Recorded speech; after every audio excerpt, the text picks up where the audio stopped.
Alright guys, we are back one night with Steiny. An insane episode today. I had a super hot conservative versus woke student. Before we get into the episode, you know your boy's got money now. $2,000 to win $38,000. I hit that flex play. 3 demon plays with 1 goblin play. Big money, baby. $38,000. If I can do it, you can do it.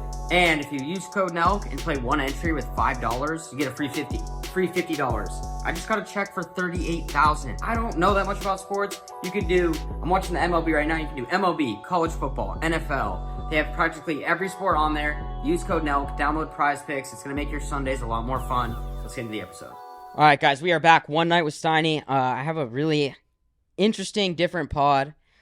I'm going to let the guests introduce themselves. We'll start here with, actually, of course, ladies first. Emily, go ahead. Oh, that is so kind. Emily Wilson. I am Emily Saves America Online. I guess I'm a culture political commentator. I just give very common sense takes. And you're in your Trump tea. We met at the celebrity poker tour. Oh, yes. You That were was in your very MAGA fun. hat. It Yeah. was fun. You actually made it further than me, which is crazy. By the way, that was my first time ever playing poker. Yeah, that's a problem for me. And then over here. I'm Dean Withers. It's Dean on all the socials. I'm a liberal debater. Having some fun out here in LA. Hoping to have a good conversation today. So I met Emily at the poker tour, and then I've seen Dean. Dean, if you haven't seen Dean, he's been debating. Who have you been debating? Charlie Kirk. You did a 20v1. I had Charlie Kirk. I only had a few minutes with him though. Then the 1v20 on Jubilee where I talked to like 20 conservatives, and then a couple of cool things lined up. But yeah. Okay, cool. And then you did a Aiden Ross stream recently. Oh, that's right. Yeah, forgot about that. And then on the Aiden Ross stream, we've been having fun. Then every day, on my own platforms, I'll just live stream for like 5 hours debating anyone who wants to come and talk. And you'll just let anyone in there? Yeah, anyone and everyone. It's like the most fun thing ever. Yeah. And how does that usually turn out for people? It depends on who you ask. Like you ask me how it turns out for, the people that I talk to. Of course, I'm going to say poorly, but if you want like a less biased perspective, I guess I really couldn't give you one, but it's a lot of fun. I just love like engaging in conversations with people about what they believe in and why. I think critical thought's super important, and that's kind of what I'm all about. 100%. Let's start like this. I want to hear your favorite topics or who you support and why in this upcoming election. Yeah, who am I voting for? Obviously Donald Trump. I like him as a person. I like his policies far more. Obviously, I'm like one of those people. I believe my life was better back then. Also a huge fan of his family. They've been nothing but extremely kind and supportive, and they really go out of their way to help people like us. I mean, it's crazy. You can like ask them to do interviews, and like they make it work, and I think that's amazing. Yeah. Have you met Trump? No, I'm like the only one. I've met him a few times. Yeah. I think if you played her cards right, I could maybe make that introduction. Well, it's unbelievable because I'm like, I'm like the girl in LA walking around wearing a MAGA hat that past like 4.5 years. Like I really stick out. Where is your hat today? Hmm? You didn't wear it today? You didn't wear the hat? No, I'm sorry. Wow. You don't got the I thought sneakers the shirt either? was enough. Wait, where's the hat and the sneakers? What about the watch? You got that too? Whoa. Hook it up. What's I like how he knows more than me. I don't even know what what's these the watch things she usually are. wears? Oh no, like the new Trump watch line. There's Trump watches and shoes? Okay, I guess now I'm doing advertising for Yeah. Donald Trump. I need to be quiet. Here, Yeah. you know what the thing is though? Yeah. I pride myself from being so disconnected from everything, and I want to point out too, I do not consider myself a conservative. I'm a registered Republican because you know how crazy the conservatives get, so I make sure I separate myself from them so they're not, they don't get their panties in a bundle every time I speak these days. Okay. So let's go back to, you said you've been wearing a MAGA hat for 4 years in LA. Oh, by the way, not in LA, in the most liberal parts of LA. We're talking Echo Park, downtown LA, Arts District, Silver Lake. You're new. I don't know if you know these areas. They're as liberal as it gets. Yeah. So what, any bad interactions? Or? Yes, I've stated a million times. I've been refused service millions of places. I've been spit on. I've been yelled at. I've been filmed. I have been shoved on the side of a cliff. I actually just got shoved by a lovely guy who called me a fucking moron the other day. That was super cool story, bro. For wearing a MAGA hat? Yeah. Which, by the way, like, I need to point out, like, we live in America. I get to wear a MAGA hat.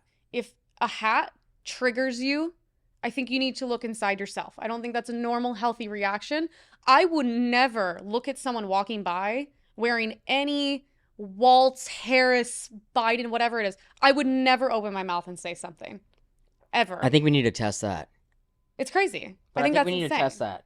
Well, I mean, I think that we see it on both sides. Like, I'm sure if you. Everything's both sides. But how do you feel about her saying she wears a MAGA hat? She's gotten spit on. Oh, she got dude, that's shoved. terrible. That's terrible. I mean, of course, that's not what I advocate for. By the way, it's genuinely like unsafe. Like when me and my girlfriends, like we go hike with our MAGA hats on and we go to Runyon and all these things. Here's the thing. It's my opinion. I'm not trying to trigger anyone. I don't care. It's a hat. It's what I believe in. It makes me happy to wear it. The fact that I have to carry mace, taser, and a knife, and the fact that our boyfriends are genuinely scared, like that should say a lot. That should say a lot about the other side as well. And of course, everything is on both sides. I will never argue against that. But it's gotten really bad. I mean, everyone, even 3 women made comments, moron, ugly, blah. I'm like, bro, it's just a hat. Well, my take is, since like the 1970s, with like the introduction of partisan media, the country's become like incredibly divided and like fueled with hate for like the other side of the political aisle. Like I don't think that like anyone could say that the other side is so terrible, horrendous, and bad, especially like in like some certain like subsection of like liberals, while not saying that about your own. Like the same way we could point at stories of someone wearing a MAGA hat and going into a super liberal area and being hated on, which once again is a bad thing. We shouldn't be doing that. We should be engaging in like productive critical thought about these topics.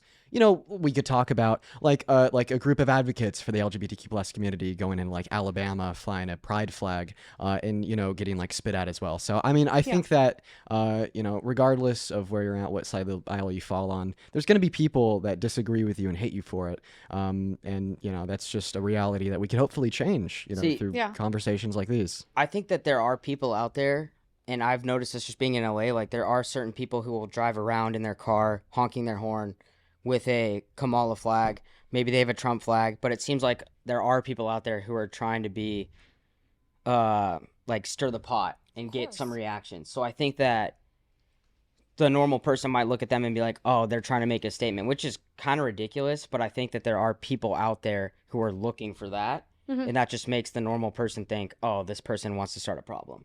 Yeah, and like I hope people know, like it's not, it's just my beliefs. Like I said, I'm never going out of my way. I'm not going to Runyon wearing this hat to be like, I'm here to debate people. It's actually the opposite. I like it because I'm like, please God, leave me alone. Please God, don't talk to me. I love hiking Runyon, by the way. Hey, it's a good hike. You do it. How many days a week do you do? I try to go as much as I can, but it's brutal. I actually like Los Feliz more. What time? Anytime. I like sunset. We should do it. Let's do it. I'm down. I actually, it's crazy. My girlfriend started a group chat. It's like Hot Girl MAGA Walk, whatever. We call it a bunch of dumb names like that. And it's over like almost 150 girls, all in Los Angeles. And we all go and hike and wear MAGA hats together, which is kind of insane in Los Angeles. So I'm trying to get someone to come and cover it. We can get us all together. Come. I mean, it's, like to the rally, or I mean to the hike. You understand that that's crazy. If you saw that, you would literally be like, "Bro, what planet am I on? This is crazy." I'm surprised I haven't seen that anywhere on social media or anything. Yeah, well, I mean, 150. Yeah, I mean, we haven't all gone at once yet. We're starting small. We're getting organized. We're all going to be at Coachella Saturday for Trump's rally, but it's kind of nice because we actually get to like be together and feel safe. But you'd be shocked. Do you mind if I ask you a question? Yeah, of course. I mean, you're just like talking about women for Trump. Yeah. Do you think he's sexist? No. Dean coming in hot. Go ahead. I mean, it's just like a real question. Because like from my perspective, when I think of Donald Trump, I think of someone that is like very sexist. Like for instance, like in 1992, he like said that he'd be dating a 10-year-old girl in 10 years. He was sexualizing the little girl. He's also like boasted about grabbing women like by the vagina without consent, without asking them first. Yeah. He said that he'd date his daughter if he wasn't his daughter. He went on Howard Stern's show on Sirius XM, and he was like boasting about walking into the changing rooms of half-naked teenage girls because he owned the place and he wanted to inspect it. Then of course, he was even held civilly liable for sexually abusing a woman. Like in preponderance of these facts, I guess my question for you would be like, how do you at the end of the day still say that Donald Trump is for women's rights? I think that something you brought up earlier is that you actually think that Trump is better for women's rights than Kamala Harris. Yeah, and when I'm talking about women's rights, it's very like, well, first of all, the number one most important thing for me and all the women that I talk to daily is our safety. So obviously right now we have a very corrupt district attorney, and twice in a week I had women that are mothers in very expensive neighborhoods. And this is something very close to my heart, pushing strollers, getting physically assaulted, sexually assaulted, punched in the face, and almost having their babies' lives in danger. So yeah, that's a huge thing. These are Democrat district attorneys. They do not prosecute crime. We have illegals coming over. I mean, every day. The amount of news I take in is very unhealthy. It makes me very depressed. Every day I have to see stories about young girls and women and a lot by illegal immigrants. So talking about Sorry, as the moderator, Dean, I'm going to cut you off real quick. We have a lot to get to. So I just want to really quick go back to your point. You brought up 1992, right? Mhm. Those are, and nothing is defending, but those are different times, right? We don't go back and you're in a situation, we will say, where you go back and people have said things or done things in the past that they regret, or maybe they did, at the time it was different to say certain things or taken out of context, stuff like that. So I think that is something to take into account. Yeah, I don't think. Yeah, 92? I wasn't even born. Well, my take is, like for instance, like recently, a lot of things have been posted all over the internet about how like when I was younger, like I would say slurs, right? And I'm happy that you brought that up because I think it kind of serves to show like why these points are important. But you're not racist, right? No, I'd say that Okay, I'm not currently exhibiting racism. And the reason that I wanted to bring this up was because, I recognize that, like when I was 14, like saying the N-word, that was like really bad. I also recognize that we should, not take that lightly, because as soon as we start taking, even like 14, 15, 16-year-olds saying slurs lightly, that kind of makes it socially acceptable for kids to slur because, oh, well, they're kids. But like, what I've done is I have not only like had character progression, I've changed as a person and apologized for those things, but then I actively advocate against them. And I'd say that's the big difference between like someone like me that has done bad things, like been racist and said slurs in their past, and Donald Trump with these related issues from 1992 and the early 2000s, is he hasn't.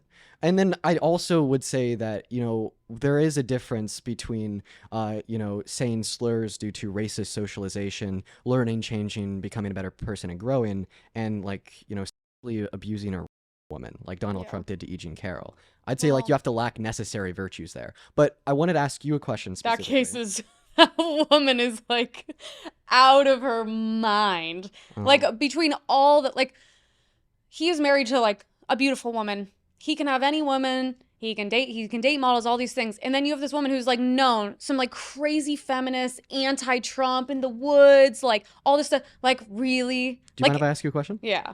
Do you know one? I don't have. How about this? I do not believe all women. Do you know one piece of evidence that she had submitted to the court to prove that he had sexually abused her? What was it? Are we talking about the dressing rooms? Well, I'm asking if you know a piece of evidence that she submitted to prove. No, I mean, I simply look at that woman and I go, she's out of her mind, and this clear bias is crazy. So, I'm a woman. I can see people lying. As the mediator, I want to just talk. There are cases, as she's talking about, where the women have tried to expose somebody, or it's a money play. I'm going to sue you. So there are cases where that happens, and there are cases where that happens as well, right? Yes. What I'd say to that point is that's atypical to occur. So about 2 to 8 to 10% of of allegations that we'd see in the context of sexual abuse are false, right? And that percentage even slims further when we'd consider what percentage of false allegations make it through our courting system, like this did with Donald Trump and E. Jean Carroll, right? So if you're gonna posit the idea that, well, she was lying about it, she either wanted his money, she was crazy, anti-Trump, whatever, well, you'd have to give me reason to believe that because of how atypical that is to occur. But a point that I wanted to address with you is you come out of the gate swinging, saying that E. Jean Carroll was a liar, she was just doing it for the money, she was crazy, she's a feminist, anti-Trump all day, but you don't know any of the evidence that she submitted to the court to prove that Donald Trump had sexually abused her. Question, she submitted this how long after the incident occurred? 23 years. Okay, what's your thoughts on that? Statute of limitations. Okay. Sure. Well, first of all, 63% of women that do get sexually abused never report it to the authorities in their lifetime because rape culture exists. And, people like you actively uphold that by denying the lived experiences of a victim who didn't just accuse a man of rape, proved it in court. Whoa. Hold on. Without knowing respectfully, let's give her a chance to respond. As a female who grew up in Los Angeles in the nightclub scene, going to nightclubs when I was 13. My brother's one of the biggest DJs and club owners. Who's your brother? You probably know him. He doesn't want to be a part of this, though. I have been around a lot of celebrities, ironically predators, my entire life. The amount of darkness I've seen, and also the extremely traumatizing things that have happened to me since a very young age. At no point am I ever dismissing these things are not real. Out of probably every female I've met in my life, these things are the most real to me. With that said, I've also seen the lives of amazing men and their careers taken away by women who lie. There is darkness on both sides. It is 100% equal. Because I don't believe one woman with all this insanity. Like I said, we don't need to dive into the politics of it. I just see with my own eyes and anyone goes, this is clearly bias. But I'm not denying these things don't happen. I'm denying she's clearly fucking crazy. She hates Trump. And the irony that, oh, now that he's president and running, it came out. I would never wait 23 years. Okay. What do you think about that real quick? Yeah, 63% of women who get sexually abused never report it to the authorities in their lifetime. It is very typical for women to wait before coming out about these things because of the social pressures that exist because of rape culture. If we want women to wait less time to come out about getting sexually abused, what we have to do is reduce the impact of rape culture, right? But the way that we do that is by having these conversations in good faith, right? Stop victim blaming women that get sexually abused by calling them crazy. And if we are going to make the claim that someone is making a false report or like alleging a false allegation, do so with good reason. And there was one really important point that I had brought up earlier. You don't know any evidence that she used to prove to the jury, the anonymous 9 jurors, that Donald Trump had raped her. And that's a really important point. Do you think it'd be fair for me to say that all the food in your fridge is spoiled? No. No. And it wouldn't be fair for me to say that because I just met you. I don't know your address. I've never been inside your house. No, I see. We're coming at this from two different approaches. You're saying all these things. I'm saying from someone who actually. Yo, by the way, how did we get into the most serious topic? I know. Right away? No. I'm saying this is going to be a different approach for the whole thing. I'm coming at as someone who chooses. I don't want to know anything about the case. It doesn't matter to me. So willful ignorance, right? So I'm literally coming at it from a perspective. So I'm like, okay, so this, with the amount of beautiful women this man's been around his whole life, this one who is unattractive, an insane feminist, had shit painted of, feminist ideas on her thing in the cabin, and now it's coming out this much later with a, justice system that is weaponized against him. And then on top of that, she's doing it while he's president. Actually, I disagree with you. I think it's the opposite. I think horrible things happen to women every day. I know, I've experienced it, and I think doing this, what she's doing, is actually fucked up, and it's fucked up for women. I don't think what he's doing is fucked up. So based off what she was kind of saying, do you think that, we're talking about 23 years ago, right? Mm-hmm. And this is just a honest question. Do you think that timing, how effective is timing? If someone's doing really well, a lot of the times you see that's when the case happens, right? Sure. Or that's when they want to come challenge that. So I'll respond to that, and I'd also like to address some of the things that she just said. We have a lot to get to. But you go ahead. Yeah, Go the ahead. timing's fucking impeccable with these things. So here's my thing about that. First of all, if you're going to make the claim that she was doing it for money, right, I feel like then she would have came out earlier when she was younger. How much money is she getting rewarded? What was it? It was $87 million. 87 million? Yeah. 87 do you mind if I million finish that thought real for quick? something that never happened. But I'd like to finish my thought there real quick. Unbelievable. And then, so here's my take. Even if I was to sit here and accept the fact that a reason why she brought these allegations to the public's attention was because he was our president running for re-election, I don't think that changes a damn thing. In fact, I would say that she did the American people quite well by informing the voter base. And I mean, you're sitting over here saying that it was so terrible for her to do. Why is she telling the American people that the guy I'm voting for is a sexual abuser? Well, I think that we should hold people in positions of power to a level of criticism and insofar as all the American citizens knowing exactly who we're voting for, exactly who we want running the country, right? But that also doesn't discount what happened to her. Something that you had said earlier that was that it doesn't matter, you don't care, and this is kind of hypocritical because what were you saying directly before that? You were talking about undocumented migrants raping women. You were talking about undocumented migrants. I don't give a fuck about what happened 23 years ago. I care about the children that are being trafficked and today. Oh, okay. Wait. 23 years ago. Hold Hold on. Two things. First is, let's not seclude Donald Trump to being the only politician that's ever been accused of something like that. Of course. But can you name another politician where it was proven in a civil court that they had raped a woman? There's been no, but there's been a lot of Democrats that have been on the Epstein flying course. list, going to Of Epstein course, and Island. So, And I would getting like clear, blowjobs. I So will I- never vote for someone. so who I is just civil want to say, liable like, with this whole actions. topic, although it is important, he's not. Let's not seclude him. I mean, I disagree. I don't think. But it's like, important. I guess my point would be, come November, right? It's either you're gonna vote for someone that has sexually abused a woman, or you're not. And I Well, guess my question would be, What about why the vote for the interview rapist when over she the came out non-rapist? after and she basically admitted that that was not true, and then she started saying things like, "Oh, even like things you She could admitted say, in things you an say interview it could be wasn't true? rape." I mean, like, I'm sorry, I live in Los Angeles. I've known many athletes, actors, all this. Grew up with all of them. The amount of men I've seen, it's so interesting how as soon as someone's at the peak of their career, How do you start off so hot? Sorry, I mean, I thought that the topic was important, Like, I legitimately don't see how, like, you as a woman could stand for someone that, overturned Roe v. Wade, rescinding the right to get an abortion back to the state, leading, like, I think it should be state 65,000 by state. victims of sexual abuse. Okay, why? that's fine. I think if everyone in a state wants something, go ahead and have it. So if everyone in Alabama wanted slavery back, you'd be okay with that? Sure. If everyone in the state wants it, go ahead. What do I give a shit? All right. Well, let's go next topic. Well, It's like these questions can we- are can so we talk funny about because that? these questions No, are no, we're so not gonna funny talk because about they're meant So to I trap just- you I'm out. I getting don't nervous. care. I just want to clarify. Yeah. You understand that that was the same argument that the Confederacy upheld, right? So do you wish that the Confederacy won the war because according to your worldview, the Union impeded upon the state's ability to legislate? No, but it's as an they liked? irrelevant argument. No, so you're glad that the Union won? This is what I'm saying. All these things it's like you're phrasing it in a way where it's like I could be like, yes, obviously no. Like I'm not some like psychopath. Like I live in LA. I'm not some crazy right-wing person. So now you're saying it's But if psychotic to everyone say in that. the state wants something, sure, let them have it. Okay, so you agree No, with the no one's Confederacy. voting to bring back slavery now. Oh, So cool. So I 10 just crazy want to people in a clarify. state? You agree with the Confederacy?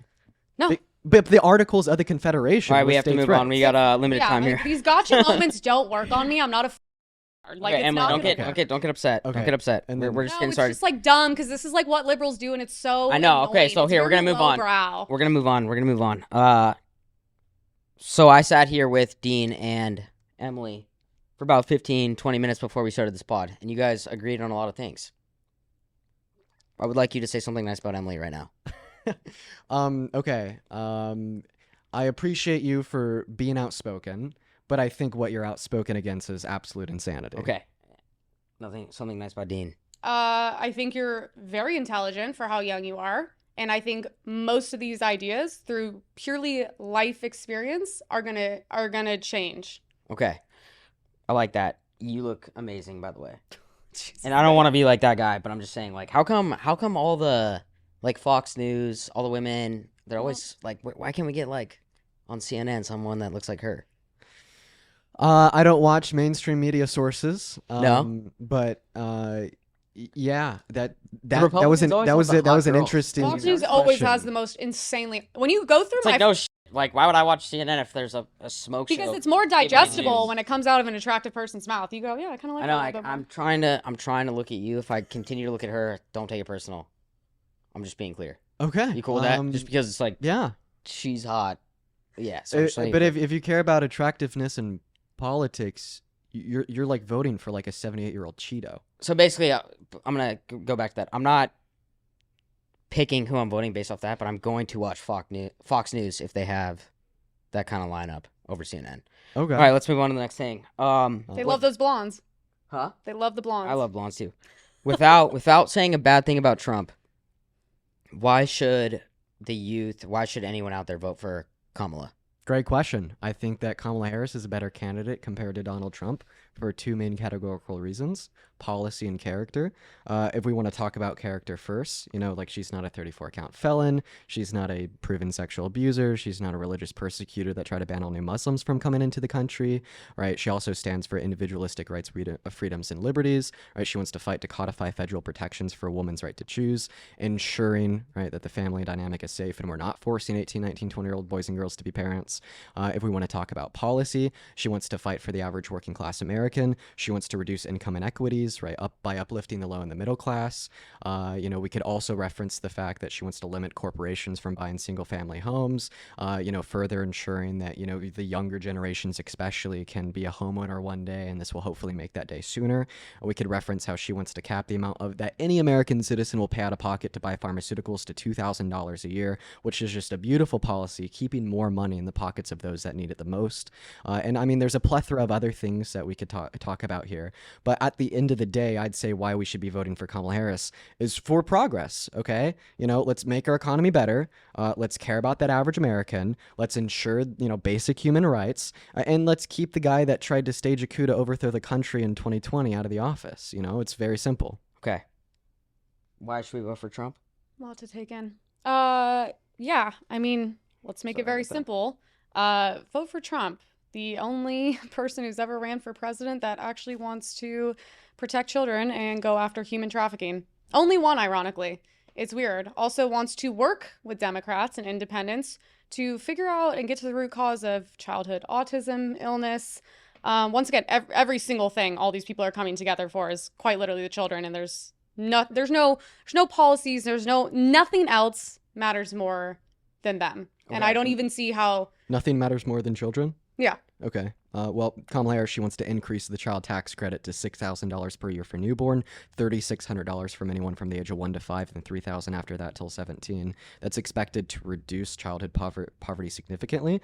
And then also about children specifically, that's why we should be pro-choice, because when we have pro-choice legislation and we allow women to access abortion when they need it the most, this is ensuring that kids aren't being born into unwanted and unready households, and it's instead placing that burden on financially well-off adults that consent to being parents and desire to start a family. Like in places with pro-life legislation, we see increased levels of poverty, decreased levels of education and income, and overall lower qualities of lives, because you are forcing family units to exist when they shouldn't.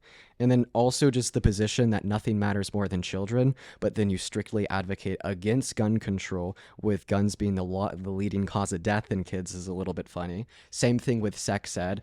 We have gun control. I'm not against gun control. I think you should go through multiple background checks. I think they should be updated. I think they should be updated yearly. I think after a certain under a certain age, I am all for gun control, which we do have. But the problem isn't the guns, it's the people who have the guns, and the problem is the mental illness. Why did you grow up in a household where it was all Democratic? No. I grew up in an extremely conservative household. Okay. My mother has been banned off of Facebook 19 times because of how pro-Trump she is. Yeah, very pro-Trump. Same thing with my dad. Very pro-Trump. Family, all very pro-Trump. I mean, I grew up in like an online environment. I watched the Nelk Boys when I was young. I was like kind of not really a fan of Andrew Tate. I was a Trump supporter. And super right. Yeah. Okay, in the best way possible, how can you tell me how you switched? Yeah. Or how you changed your mind? Of course. The way that I describe it is through education and knowledge. I think when you could apply critical thought to these very important issues, what you'll typically discover is that the liberals are right. And I mean, that has been a process of mine over the course of the last 5 years. Of course, since I've been online, I've been very set and firm in what I believe in and why. But the process started with me actually thinking a little bit more conceptually about these things, putting the work in, reading the books, and then being like, oh, damn, maybe I'm wrong. I feel like there's got to be a main point or trigger that was like, okay, this is why I'm going to side here, or this is why I'm going to support this person. So what was the main thing that was like, you know what, this is it? Both your parents are Trump supporters. Mm-hmm. So there's something that clicked where you're like, you know what, this isn't for me, or I don't support these people. Well, I think one of the first things that clicked was the fact that Donald Trump had caused division in America. I remember when he was president and being a Trump supporter, and then the first conscious thought that I had about politics was, well, I kind of like him, But he's caused so much division in America. The American people are so split. Nothing is getting done. We're regressing backwards because of his inability to actually lead us as a unit. And then I kind of started to develop more like nuanced takes on why I don't like him, why he's a bad person, and why his policies Where suck. did you see the division? A great example would be January 6th. Okay. When he tried to coup the country, rig the outcome of the 2020 election in an attempt to install himself for a second presidential term. Okay. And how Look. did you grow up? We grew up no politics, no religion, Nothing. nothing. So how did you become so pro-Trump? You're a registered Republican. Where did that stem from? Yeah. By the way, very thankful. I'm actually very thankful. I was raised at the beach with no politics and religion. It allowed me to not have those influences around me. I will say one thing, and I see it potentially in you. I'm a lot older than you, is when I did Jubilee and I debated people, I noticed that everyone that came from conservative households were liberal kids. And I was like, okay, I'm not going to lie. I think there's a point where like this is shoved down your throat. Yeah. As a kid, you tend to rebel. I think I didn't have that because I was just too busy rebelling, going to clubs and dyeing my hair hot pink. I was liberal my whole life until 4 years ago. The hot pink look? Oh yeah, I I'd don't know how every you would hair look with color that. you Why- could ever think of, I had. I'd Why actually did- be down with that. Why did you good. Why did you become conservative? Well, Republican. Republican. I try to sorry. steer away from that. They're a bit crazy and they go a little hard on me. So I try to So separate myself. why did you become a Republican? COVID changed my entire life and my view of the world. Okay. I'm gonna just go off what she's saying. I grew up in a Democratic household as well, Okay. and then I moved to LA, Nice. lived here for certain years, and then I kind of changed my opinion on politics as well. Uh-huh. And I think that, and this is just me, but I think that I'm 30 years old, right?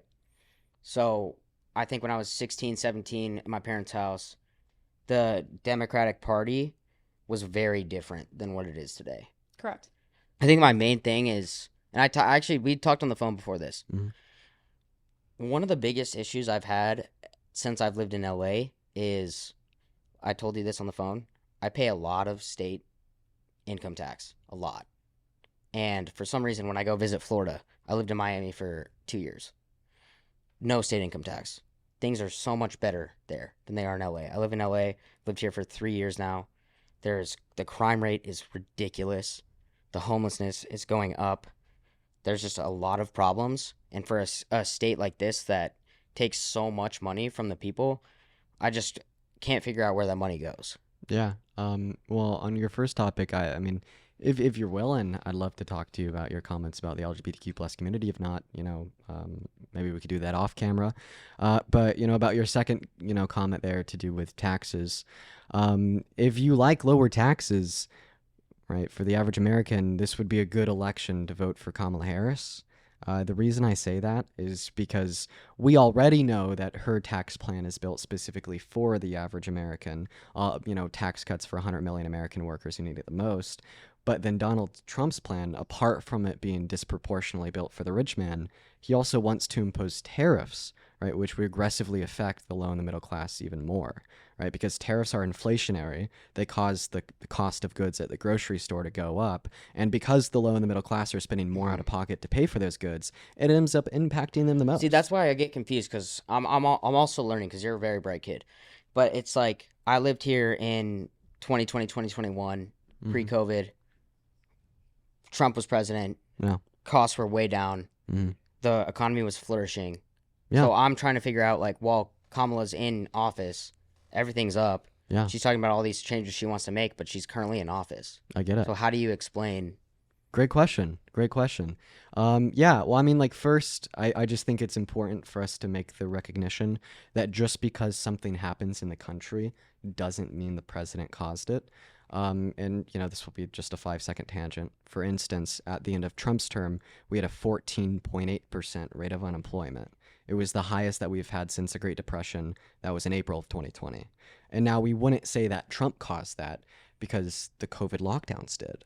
And very similarly with the levels of inflation that we've seen under the Biden-Harris admin, those have been actually onset by the pandemic. We didn't just see this inflation here at home in America. We saw it in every single country across the world. But fun fact, the US actually had the quickest rebound from the inflation onset by COVID out of any other country in the G7. And a lot of that is because of the extraordinarily good policy of the Biden-Harris admin. Wait, so you're saying that inflation's down? The rate of inflation right now, I believe last time I checked, it was sitting at about 2.5%. The highest rate of inflation that we had under the pandemic was at 9%. And you can agree, though, let's make a quick agreement. COVID had nothing to do with Trump. The pandemic, like, no president is prepared for any of that. Of course not. So Yeah. if you take that equation out of his presidency, it's looking pretty good. And we'd say the same thing about Biden and Harris's, Trump didn't cause COVID. Trump didn't cause what COVID onset under his admin, like the high rate of unemployment. Very similarly, Biden and Harris didn't cause COVID, and Biden and Harris didn't cause the inflation onset by COVID under their admin. Okay. But can we agree that Democrats were the ones that pushed the lockdowns and to keep the country shut down? And I'm not saying whether that was morally correct or not, but that to me was not a Republican thing. That's why everyone left to red states, including me. I dipped out of the country. My whole thing Yeah. with the whole COVID situation is no one knows how to. That's something that no president's going to be able to, like, handle. No, it's one human being against a worldwide thing. But that's Yeah, a we can situation absolutely where agree. it's like no one knows what to do there. I would not, if Kamala was in charge, I would not be blaming her for that. That would be insane and that would be wrong. I'm sure a lot of, grifter Republicans would. No, one person cannot handle that or be prepared for that. We've never seen anything like that really in our lifetimes. But that was, what changed my life and my views. And I just didn't like, places like this, like we were treated like animals. Yeah. When did you become so passionate about politics? About politics, And why have you decided to go this route? Because this is your life now. yeah, Mhm. well, passionate about politics specifically, not that long ago. But I mean, what I've been passionate about for a long time is social issues and social change. So, I mean, since I started debating, since I started having my platforms, I've talked about things that have been really important to me, like if being gay is wrong or not, and debating on people why they think it is, on feminist topics, because that's what I really care about. But what I learned as I did that for so long is, unfortunately, these issues are political. And from my perspective, that's insane. I agree. So for the longest time ever, I didn't want to get into politics and be labeled a Democrat or a liberal, because what I really care about should not be political. But it is, and here we are talking about it on a podcast about politics. And what's some of the backlash you faced? Some of the backlash I faced for being a liberal, or Yeah. I mean, death threats, stalkers, really crazy people doing insane things, just what comes along with being in an incredibly controversial niche on the internet. Of Yeah. course, yeah, there's a What- lot of backlash. What about you? When did you become so passionate about being pro-Trump? COVID lockdowns, so like 4 years ago. Okay. Yeah. Is there anything that you guys think you can agree upon? We literally sat here for an hour and agreed upon everything. Well, I mean, I think like one thing that we could probably agree on is that we want like America to progress in a good direction. Yeah. We just like have fundamental disagreements on how we get there. And I guess if we can agree on that one thing, I feel like there's already been a couple things you've said on our conversation here today that have been so antithetical to that. Like how do you take this belief that you want America to progress in a good direction and then somehow make that align with something that you had said earlier about how it's okay, it should be the case that states have the ability to legislate on the legality of slavery? How do you take those two beliefs and make them fit together? They're completely different things. We're talking about one subject, abortion. Should it be up to the states? That's absolutely fine with me. There's also a reason, ironically, like I'm a pro-choice Republican, which is also not very popular. I live in California. It's a blue state. Let's be real. It's probably never going to be red. Abortion's never going to be an issue here. I also think on the list of 5 million things, abortion to me, it's at the very bottom. A lot of other countries have it figured out. A lot of other countries. I don't know why it's so difficult here to just find a middle ground and just move forward. Of course, it's a horrible thing. It is very sad. But at the same time, I don't understand why it's like all we talk about is abortion. So It's kind of like I don't understand at this point why it's so hard to find a fucking middle ground on this. Yeah, so I mean, the reason why a lot of people talk about it so much, especially on the left, is because of how many people it impacts. Like 65,000 women who have been sexually abused in the state of Texas since Roe v. Wade have been denied access to abortion. 1 out of every 3 women of reproductive age at home here in America no longer have elective access to abortion. Well, I and also you're- don't think you're- now you're abortion saying should be like covered under your health insurance. I think Well, it that's should a be paid completely out different of issue. pocket. How it's going to be paid for is a completely different issue than if it should be legal. But now you said that we should find middle ground, and you said that that middle ground is giving it back to the states. Would you say that? No. I don't mean middle ground. I think every state you should be allowed to have an abortion in. If I was in control, I'd be like, fine. I'm not in control. I understand some states are very red and they don't want that. The only middle ground I want to find is like what time period you can have an abortion. Okay. Because people, like, look, I know everyone is going to deny women aren't, okay, they're going to deny women aren't using, abortions as birth. Yeah, they are. Women, Pot Plan B, they What's have birth control? abortions. Basically, the IUDs too. Yeah, but no, people are Have saying you like ever- women have you ever aren't been with a using girl that has abortion an as IUD? birth control. An They I- are. An IUD. Okay. Have you ever been with a girl that has an IUD? I wouldn't know. You've never seen Those are the string girls you hanging should go for. I don't think so. I love Ones that. you should I'm in go a for. loving relationship. You but say those 3 letters and I'm in love. Not I love you, IUD. Yeah, IUD. IUD, we are good. wait, really? Like Oh like you really think that IUDs are a good thing? I think exactly like the girl's not going to get pregnant. Yeah. What about you? What's your thought on Why, IUDs? do you not like those? I think that's a good thing. Well, if, well, if no, it's- we'll if have- a girl says, "Hey, I don't want to get pregnant for some No, years," we'll I'm getting an have- IUD. Oh, Exactly. but That's why me and her but get along. What are your thoughts on IUDs? Oh, I'm anti birth control. But okay, so now this is Well, a fun, I'm pro birth this, control. this is a fun Yeah, one. of course. Do you think that abortion is murder? Yeah, it's okay. killing a baby. Killing a baby. So human life begins at conception, Sure. and IUDs can and do allow for conception Yeah. to occur. Oh, but my thing is, sometimes, it's like but they it's prevent murder. I'm like, implantation. but yeah, So I'm a fine with woman with an IUD, you think she's a murderer? No, God. I mean, I don't Let's like explore it's that. murder. I don't think you're like a Well, murderer. IUD is way different, bro.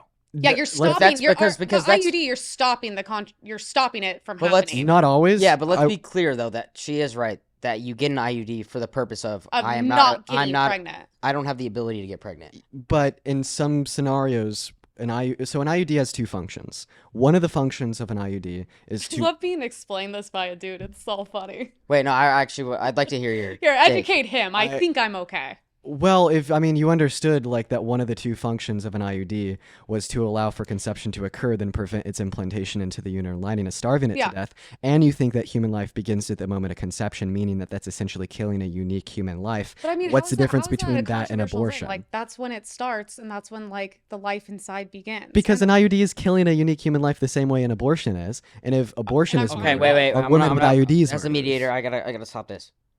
I disagree. On what? What you just said about starting a human life, like you're stopping someone from getting life by an IUD. Yeah. I don't think that's I feel like that's a stretch. So a girl gets an IUD for multiple reasons, right? 1, she doesn't want to have a kid. 2, she wants to let her partner maybe her, which is what I've experienced. And so I don't think that's fair to say like, yo, they want to take away a human life. That's her saying, I'm not ready to be pregnant. We're not there yet. And typically, what I've Dude. experienced is girls get them when they're younger. I agree with you, and that's the point. I don't think there's anything wrong with contraceptives. Don't Of you course, I ever? don't think Don't there you? is I don't either. think there's Don't anything you ever hate on wrong IUDs, with my birth boy? control. I'm not hating on contraceptives and birth control. It's great, but the point is, from the pro-life worldview that says abortion is murder because it's terminating the life of pro-life. a conceived But you can't human. impregnate a girl if they have an IUD. Okay, well, follow me here. Let me know if I'm not explaining it that good. So you think that abortion is murder because it is killing a unique, valuable human life, correct? I'm not saying it's unique or valuable. I'm just saying it's a baby. Okay, abortion is murder because it kills a baby. Yeah. Phenomenal. And you think that the life of that baby begins at conception, right? Sure. And when an IUD will end the life of that baby because, it's after conception by not allowing it to implant into the uterine lining and killing it, why wouldn't you also call that murder? This is so interesting because it's like you're not putting an IUD in, and then every time like a dude, it's like, okay, a little mini abortion. Like the whole point is it's preventing that. So it has two functions. You're right. This doesn't happen every single time. Yeah. But for instance, if I had a gun and I pointed it at the door behind you and I pulled the trigger 5 times and there was a 10% chance that that killed someone on the other side of the door and I do kill someone, I'm going to be just as culpable for murder as someone that did it with certainty. No, I see what you're saying. So even though an it's just a IUD gnarly only stretch. yields like a certain potentiality for Yeah. killing the life of a conceived human, it's only one of the two functions. I don't see how this would change the culpability for murder. And I also don't think it's a stretch, right? This is just me applying but- critical thought and reason to a very like important conversation. Like, But how what, is it I'm a stretch confused. What for is you the to conversation? IUDs murder too? All right. so you think women with IUDs are murderers? Or can you recognize that that is incredibly absurd? And if that's an absurd outcome that you don't want to hold to, maybe your logic is faulty. Well, I'm not calling them murderers. I'm just saying it is. I mean, Mm. an IUD is not murder. That's like I said, that's a very far This stretch. one's tough. But if you have an abortion and you're So then give me the difference. killing the baby, Then give me the difference between an IUD killing a conceived zygote and a woman killing a baby in her womb. I think that if you don't have the IUD, you're acknowledging that there's a risk you can get pregnant. yeah, I think at least one's trying to prevent So it. there's Mm-hmm. like an acknowledgement like, hey, I don't have an IUD implanted. I can get pregnant. That's Yeah. a way different take than I know I don't know the percentages, but it's probably 99% or some shit where you can't get pregnant if you have an IUD. Yeah. Mm-hmm. So it's completely, in my opinion, it's completely different. Also, I'm not against birth Yeah. control. I'm against how bad it is for women and how unhealthy it is and how heavily Okay, wait, it's promoted. how is it? How is it? How is it bad for women? How is 'Cause it bad I don't for think women? enough people know that. Yeah, it's crazy. Even I know it f- with your hormones and stuff. even Elon, Tucker, Bobby, they were all posting about it. Clips were going viral today. Yeah, I'm a woman. Everyone I know has been on birth control. I mean, if you've ever pulled out the sheet, it's about 30 pages long of side effects. Not only does it change, I've been on it and I was like suicidal. I gained tons of weight. I had acne after having perfect skin my whole life. My sister was suicidal. She was absolutely insane. It's very interesting. I went to the doctor my whole life because I was so severely underweight. And anytime I went to the doctor as a young girl for anything, I'm sad today. Antidepressants and birth control. That is one of the worst things any young girl can do to your body. It takes years to get out of your system. It changes literally who you are, your hormones. It can make you infertile. It can make you depressed. There's, like I said, 30 pages of side effects. And it also changes who you're attracted to, which is another thing. Women get off birth control and they're like, this is not the person I want to be with and marry. And that's a very common thing. We should be, I have this issue with Republicans. It's one thing to be like, don't take birth control, and if you get an abortion, you're a murderer, okay? It's another thing to be like, why aren't we focusing on, educating young women about their bodies? There's 100% natural ways, natural cycles, how to track yourself through thermometers to not get pregnant, and I think that's something great instead of just throwing young girls on birth Do you control think that that ruins birth their control lives. should be illegal? Absolutely not. Okay, so you still think that like people should have access to it? Of course. Yeah, No. so see, this is actually she's this is yeah. this is actually a place where we could probably meet in the middle. All right, I like this. Absolutely, Let's meet in the middle. I'm absolutely fine with like people educating others on like the potential negative side effects of like taking a medication or being on birth control. In fact, I think that's something we should Especially do. when it makes young girls like me suicidal. Right? Yes, of course. I think that anybody that is going to take any medication, Should be not fully just birth educated. control, should be fully educated on Yeah. the risks. So we could meet in the middle of And the aisle full there. transparency. It is not up to me to take away birth control. It is up to these people, especially doctors, to young girls, to tell them every single risk before they get on it. All I want in this country is just transparency. Because you know what? Some girl, Yeah. I know We one can agree girl, on transparency. Yeah, Yeah. no one's. That's gonna all I want. I don't think that's no, too crazy. No one's going to argue that you shouldn't be Yeah. informed. And but- I want Republicans to go further out of the way to educate young women on their bodies in a more positive light, not like you're going to get pregnant and be a you know what I mean? I'm so against that. I think it's disgusting. I would love to wrap this into an analogy because you're saying birth control can be very harmful to young women. Well, it is. Thereby, we should educate young women about what those potential side effects should be, and they should. No, be we need to fully provide them with transparent. other options as well, all natural, organic options. Yeah, something that's better. my analogy here would be is that Donald Trump is very harmful to American citizens and his voter base as well. Thereby, every single American citizen should be educated on the full list of risks that comes along with voting for him. And I feel like this is maybe where we see an indiscrepancy in your stance, because earlier when we were talking about Donald Trump, we talked about maybe some of those risks, such as the fact that he's a 34-count felon. You threw him out of the window calling it lawfare. You did the same thing with a case about sexual abuse. I'm sure that you do the same thing if I was to bring up is racism, is sexism, or really any like negative property of his character. How come in I'm one not out scenario here saying you he's a think that perfect people should human be being. informed, That would be unrealistic. but in the other scenario you don't? I mean, it's like it's so funny because this is like what No, people, I'm gonna be honest. Like this is the most political thing I've ever done in my life. Yeah, dude. This is Yeah. like this Oh is yeah. every in my day every day. All right. So I think the whole angle here is we have super lefty, Dean, righty, Emily. Look smoking hot. You look beautiful, by the way. I can't wait to come on the Runyon hikes. I would love to be invited. Would you go? There's 150 girls going. Well, if But they're wearing MAGA hats. see, well, this is an interesting scenario. If I like running, I'm a big fan of running. Runyon Canyon's like a hike here. Yeah, that sounds cool. If my girlfriend could come with. Would you ever date a girl who is conservative? Good question.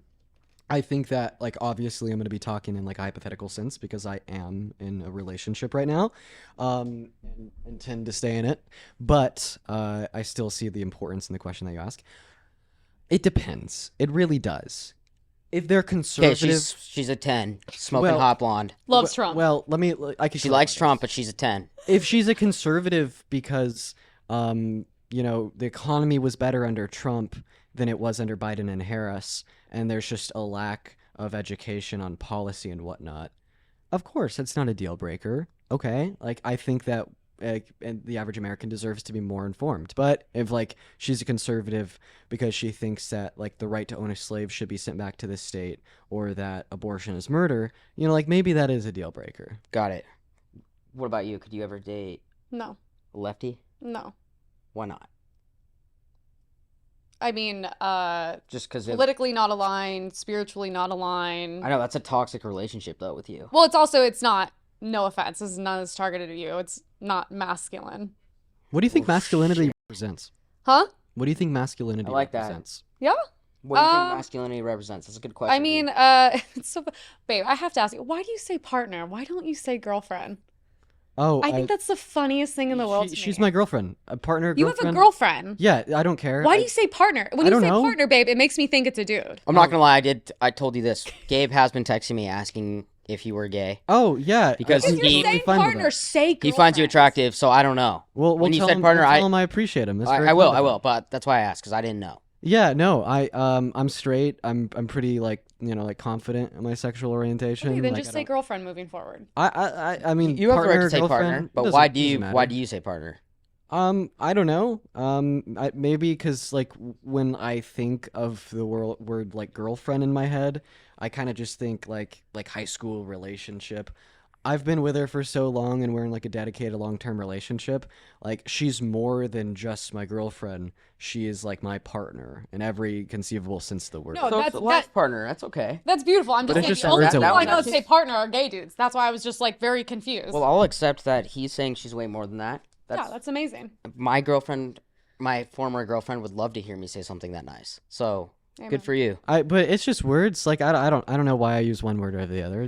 Both are So acceptable. going off what she was saying about masculinity, What is masculinity? Yeah. Yeah, it's different to everyone. To me, I in my boyfriend partner, I think I had one idea of what it is. My dad is my hero, my role model. I see him work his entire life to sacrifice, to give everything he can to everyone around him. Just very old school traditional man, like kind. Like, it's funny, he even corrects me if I'm like going off on my tangents and like talking shit. Like, if it's a girl, he's like, dude, that's someone's daughter. And he's like, Yeah. what do you and I'm like, oh, okay. so it sounds like he's old school mannerisms. Traditionalism. Very, Yeah, the very guy- old school Guy brings in the traditional. money. Okay. Always whatever. be always be your best. But also he's like funny. Can I tell you why I says disagree? politically incorrect things. Yeah. Okay, what do you think about that? Strong but Yeah. kind. And I'm gonna be honest, I do agree with her. I think Okay. that it is the man's role to go out, make the money work, and I do believe in like getting to a point. I think it's like kind of part of the American dream, like getting to a point where your partner, or we'll say wife, girlfriend, is the one taking care of the house, doing the at home things. And by the way, I'm not saying that because I think that women shouldn't have a place in the work, or shouldn't have shouldn't be working or shouldn't be doing that. But that's the kind of life that I think I would want to live. Okay, so there's a handful of things here. First foremost, about how you're, defining masculinity. I think that when we kind of just define masculinity as like what a man is according to traditionalism, you're just kind of making a box, and you're saying anything that falls outside of the box isn't masculine without good reason. I'm And not what defining falls it. inside that I'm box, saying what it is to me. Those are two different things. Yeah, is pretty bad. When I look at traditionalism, What's hold on. bad about what I just said? I have an amazing Sure, father who's an incredible, kind, loving Okay, human being. before as a mediator, I have to come in here. What did she say that you don't agree with? yeah, like And that's her personal defining views. masculinity as what a man is in accordance with traditionalism. I mean, if you just meant to say that you think that your dad is masculine, there's no issue with that. I think my dad's masculine too. But when we kind of define masculinity based upon what traditionalism tells us a man is supposed to do, I think that we're taking really negative qualities and we're uplifting them. Quite Like literally, under not one thing I traditionalism, said was negative. men are taught, well, under traditionalism, and this kind of wraps into what you said as Sure. well. Under traditionalism, I think that men are taught that they're supposed to think that they're superior to women. Under traditionalism, men are taught that they have to pertain and conform to these particular roles, even if there's someone else with something different in between their legs or a different gender identity that could do it better. Under traditionalism, right, I'd say that we see very vapid amounts of very egotistical people, very narcissistic people. The modern alpha male movement uplifts prejudice, right, and it teaches insecure men how to cope with their prejudice by projecting it onto women. And I just think that's the last thing that masculinity should represent. Okay, so my response to that is, I grew up. My dad went to work. My mom stayed at home. Mm-hmm. Yep. Same. You grew up the same way. How did you grow up? Both of my parents were. Both your parents worked. Yeah, but then I had I had some stuff going on, but like when I was born, that's how it was. Do you mind if I ask you why you think that should be the case, though? I don't think that should be the case, but I think that's the best case for me. That's the best case for you. Yeah. Me too. And I don't want to say that might not be the best case for other people out there, but I think that that's how I grew up, and I look at that as my responsibility to take care of the family. That's what my dad did for my family, and looking at how I was raised and how I came up, that's kind of my job. That's my role. So I mean, here's my take on it. Yeah. I think it's fine for you to say that in a relationship, right, you really like doing these things and you want a partner who likes doing these other things, and it'll blend together and have a happy, healthy, good relationship. There's no issue with that. I mean, we do this all the time. Like, for instance, I really like politics, and as we kind of touched on earlier, I'm a Democrat. So when I'm looking for a partner, maybe if like a potential partner is a Republican, it's a deal breaker, and it's just all about finding someone that you could blend well with. So I mean, if you're sitting here and you're saying that no, you don't think that men are necessarily better at leading than women, or that's how it should be, that's what our generation should be taught, but that's just what you personally want, I think that's more acceptable than like enforcing rules and regulations on how men and women are supposed to function in society. Okay, I agree with that. I don't think that that's like forced. I don't think that anyone feels that way. I know a couple like stay-at-home dads, but that's just something that I would personally never do. So, And I was gonna say, like, all the amazing qualities of my dad, those are what I have in my boyfriend, which is very masculine and traditional, like, especially with what I do for a living. It's extremely masculine. And when I go home, I need to shut all of that off. It's just not appropriate when you get home. Like, he is the leader. I trust him. I put everything into him. And it's like, I'm there to be soft and feminine and loving and supportive. And that's why it's a perfect balance. So He does not expect me to work, pay the bills, do all these things, but he wants a peaceful home. He wants, help with the dogs and cooking and all these things, because he is the provider, and if it was not like this, I would not respect him. Before you respond, I just want to say we don't see that many cases of the woman kind of being the work leader, as she said, bringing in the money. Like, that's very rare. Yeah, and I think it's that The percentage king. I You know the think percentage of that? 70%. I'm not bringing in all the money. 70% of Fortune 500 CEOs are men, 30% are women. When we go into STEM-related fields, we see that they're male-dominated. 85% of surgeons are men, 15% of surgeons are women. Okay, STEM-related fields, institutions of academia and science, Fortune 500 CEOs, they're all dominated by men. Right, but what I think that is caused by is by generations of socialization when we're teaching our younger generations on how that's supposed to be. That we're teaching our younger generations that that's supposed to be just how it is. Like I think when we kind of uphold these dynamics that, you know, the man is supposed to be the leader and, you know, the woman is supposed to be something other than the leader and the man's supposed to be the provider, etc. I mean, that's just kind of enforcing this implicit bias that men are better at leading than women. And a lot of us believe they are. Why do you believe think that that men are better at leading than Well, women? yeah, you can go ahead and respond. Why? Yeah. My dad was better at leading the household. My mom was absolutely not. My boyfriend is literally better at leading everything. He takes over all. He basically is like my manager because I cannot get it together because I'm too emotional to handle all these things. I can't handle my deals and my contracts and people hitting me up and calling me and doing all these things. I'm literally not emotionally stable enough to do it. If I didn't have him, I would not be where I am in my career. But that doesn't speak for like a general statement. Like I could This say is a general statement for me. It's an But opinion. I think that what she's saying too is that I think that if you look at the majority, that's just how, like, I think that there's a lot of women out there that want to take on that feminine role, that want to take care of the kids, that want to be at home, Yeah, there's thousands that don't of want to us. kind of lead. So I think that that's the majority point. Okay, well, I mean, like, first of all, like, not wanting to do something doesn't mean that you would be good at it if you did. Second of all, I think the reason why, like, we see less women wanting to be in positions of leadership than men is because that's the social norm and they're stigmatized from going into those positions. We see the same dynamics existing when we're talking about race, right? Like, 95% of Fortune 500 CEOs are white. Every president that we've had except for Obama was white. It goes down to the institutional level. That's all true as well. The same facts that are true of this dynamic of gender between men and women and how many men lead compared to women is also true of white people and black people. Does that lead us to the conclusion that white people are better at leading than black people? Well, and I disagree. I do doesn't. this for a living, talk to thousands of women every day. I'm in multiple group chats. Most of these women are 25 to 75. We all agree because we want to be in traditional relationships with conservative men, and most of us are, and a lot of them have kids. We don't want to do those things. We want to go back to a more natural approach to living because that is where we thrive and that's where we're happy. All the women that are the happiest are the ones that get to be at home with their, and they're statistically proven. Max So do you think Lugever that just did women- wait, let me finish. Max Lugever just did a video on this. Statistically, right-leaning women end up happier. And the thing is, every single woman I talk to, we don't want to be girl bosses. We don't want to be CEOs. I don't feel accomplished at the end of the day working 15 hours and coming home and being masculine. I would love to just sit at home and cook and clean all day. And every single woman I hang out with and I'm aligned with feels exactly the same way. And to us, it's not a sign of weakness. It's actually where our strength and power is. I think we make it a home. We make it a beautiful life.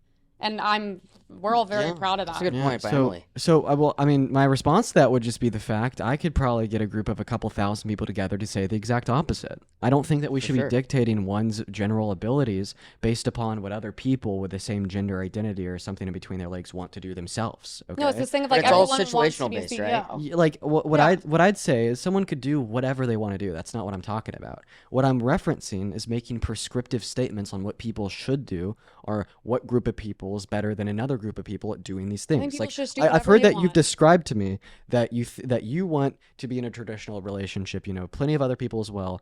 But at the end of the day, why do you think that's the case? That's what I'm asking. Why do you think that men are better at leading than women? What is the specific biological distinction between men and women that make men better at leading? I think a lot of the time stronger, smarter, and more logical and less emotional. Great. It's also history based. Well, we could get to that point. That's a good one. About strength, I don't think that physical strength dictates how good of a leader you are. Who would you rather vote for? A 15-year-old on steroids that can bench press 500 pounds or Donald Trump? That's going to be Strength? tough for me because a 15-year-old that can bench 500 is pretty impressive. Is that good? I don't care Very if he's on impressive. steroids or not. That is That's very impressive. So, who are you going to vote for? Who's a better leader?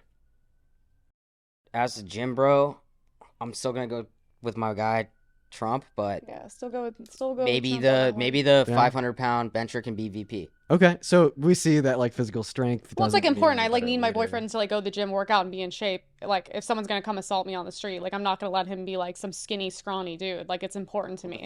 It's a level of safety. What are you trying to say? That he couldn't protect you? Wait, hold God, on. no, you couldn't. That's a fact. Okay, well that is crazy to say. You don't know Dean's skill set in the fight. Have you seen the crackheads in LA?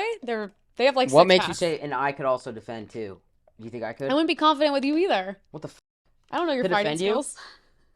Okay, see now I'm gonna get pissed. Yeah. Now I'm gonna take that as disrespect Well, because I could defend you. I don't know, but all all of these day. crackheads in LA, they're like 6 foot tall black dudes. That don't matter. What? It's about heart. What? That was. I like- am going there to was- defend you if you're my girl. I want to make There, that there very was clear. like there was You're like die for me. it was like a weird statement. Why? No, she just did both. both of us. Generalizing the scary people that you want your boyfriend to protect you from on the streets as 6 foot tall black dudes. That was a Most of the little crazy. crackheads in LA are usually taller black guys that I see like master on the corner of Doheny. Okay, that's and what she's seen off screaming- clips. We're not gonna. screaming death. There's a lot of white crackheads as well, but that's not the point of the conversation. The point of the conversation is that me and Dean are very fit to defend. All right, I'm gonna speak. Actually, I'm fit to defend. Do you think you are?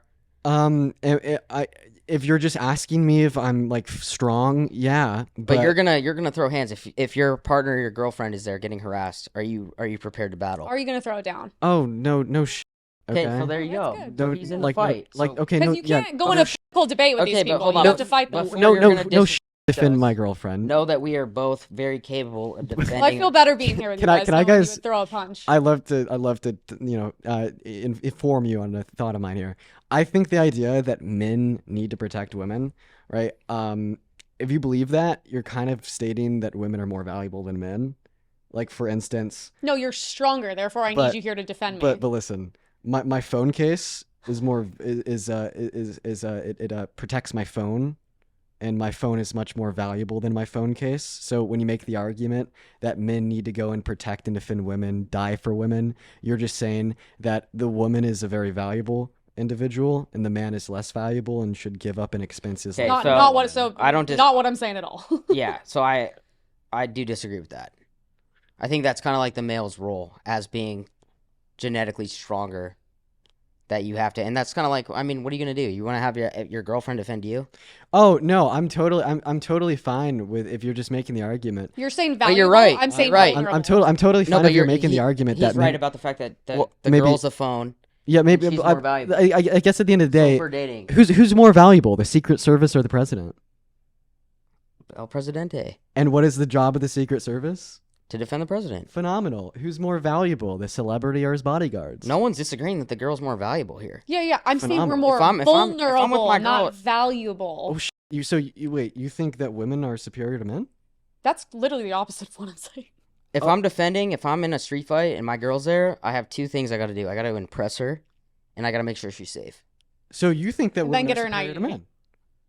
In a fighting scenario on the street, I'm defending my girl. That's all I'm gonna say. Okay, honestly, I think that's two different topics, but I think that that's my responsibility to make sure she's safe. okay, and, Yeah, And and- anyone who's and got then- something to say about it, you can pull up right now, and we are gonna. Finna pull yeah, and then you said If you want to fight Emily right now, I would have to defend her, well, Yeah. don't and worry, I would beat your ass, I and I would defend you. I just want to let you know. I do not want to fight Emily. No, I was like, I'm I've just letting been you in know. many Like, fights if in you my want to get life. to I her, tend to you handle gotta get myself through me. quite well. You got to get through me. That's all I'm gonna say. Yeah. Okay, well, I also something funny just happened there. So something I didn't say there is like when we say that men need to defend women, that implicitly paints women to be like indefensible and vulnerable to a very high degree themselves. That's something that I didn't say there, and you kind of said it for me. Like he just said that he would defend you, and then you step in and you're like, I could defend myself. Double Okay, feminism. you did say that. Just No, I'm saying. saying if Double You did say feminism. that, and it's like let me. I'm not let saying me like handle I'm the just gonna beef. be Yo, like sit here and let your ass get kicked. No, Of see, course now I'm gonna it's jump not- in and help you. Okay, wait, hold on. Now he's trying to turn this on you, but I want to let you know that you are safe. If there's a fight, you don't got. All I defend wanna yourself. know- I will defend you. And if you defended me, I would obviously try And to if help you. if there's 5 people, I might be outmatched, and I might need. Then you to I'm help gonna out. run. No, you got to help out a little bit there, but I'm gonna do my I best. would also would just stand there and just like watch someone like a dude get like beat up. Like I'm not. I mean, So she's involved in the fight. Not every time. It depends how important you are. If it was like my father or brother or something, if it's like a random dude, it's not. I think that you have one step in the right door. You just got to take about 30 more. I think if we were to have a 10-hour conversation at the end of it, you would no longer think men are superior to women, right? You drop all this because I'm seeing signs. This is what the issue I have with people, and I don't do debates because it's pointless, especially, no offense, with liberals. Like you come in, not you. You usually come in with your mindset, and for me, it's like I'm very open to changing my mind and opinions. I actually think I change them pretty much every day. Okay. There's nothing I'm closed off to. I just hate this thing of like every single thing needs to be in a box. I don't fit into any box. I have very libertarian ideas. I'm very anti a lot of the things going on right now. I'm very anti things on the Republican side and left side. It's okay to just exist, and I think we don't have enough of that conversation. It's okay to not be in this box about everything. So you hate men, so you hate women, so you're Republican, Democrat, so you're actually anti-feminism. I'm just me, and I just try to you're just living, go through I literally, you know what I try to do every day? Survive in LA. I try to just, ignore the crackheads screaming at me, step over, and just be like somewhat, cortisol levels are through the roof all day, every day. Your girlfriend will teach you about that one day. It sucks. I just try to exist, and I try to actually not let outside interference with my true beliefs that I have. And my beliefs are from personal experience. No one's paying me to say this shit. So you said that you're open, you're honest. I'd love to ask you about something. So you're saying that men are superior to women because they're stronger. No, but I'm not saying that. You're not. I'm not saying they're superior. So how would you label? So you think, why can't we all just be equal? Why does there have to be superiority? You're so real. And see, that's my issue with a lot of like the modern alpha males is that they think men are superior. And I fucking hate them. I think they're retarded. Oh. I think the shit that these fucking guys go on and say is dumb as Do you mind if I just ask you to not say the Oh God, this is the gay liberal. Bro, you can't also, do this. Do you mind if I ask you not to use the term like gay and like a This is fucking gay liberal shit. This is why people don't listen or respect. And I actually think you're smart. I do. I agree with a lot of things you say. You're a smart kid. But this is the shit where it's like, we live in a world where, and here's the thing, I have much more life experience than you, and I've seen a lot of dark shit by day growing up here. I can tell you that. I'm not saying that you have not struggled. I'm sure you have. I'm just saying I've lived a lot of lives in my time. These are the things that I'm like, who cares? Words are not going to hurt you. Whatever I say is not going to hurt you. Are you Christian? What? Are you Christian? No, I'm not religious. Okay, what's something that you truly believe in? You cannot be a full grown ass adult and be like, bro, I'm triggered. You can't say these things. Grow up then. You need to grow some balls. It's a very tough world, and I can assure you, it's going to get a lot tougher. You are very privileged if those are the things you care about and get offended. I'm so sorry. At the beginning of the podcast, that is crazy privilege. At the beginning of the podcast, weren't you like crying about trans women? Crying about when the am I crying about? Wait, on your conversation with Hunter Avalone, didn't Who's Hunter? He was on Jubilee. You like cried about. Oh wait, do you have pronouns?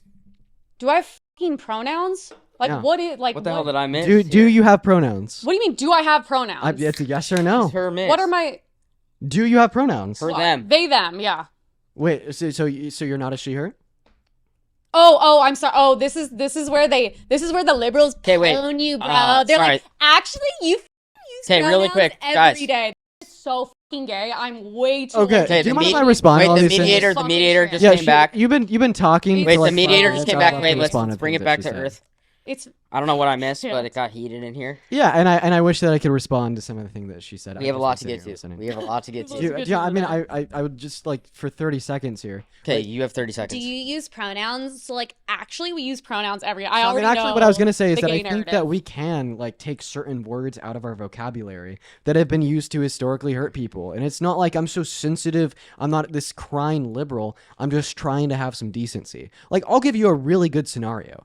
Imagine that you want to buy a gun, you go to the gun store, you're offered 2 AR-15s. One of the AR-15s is fresh off the manufacturing belt. The second AR-15 was used to school. Which one are you going to buy? It's a gun. I don't hold emotion to it. Either one, I don't give a shit.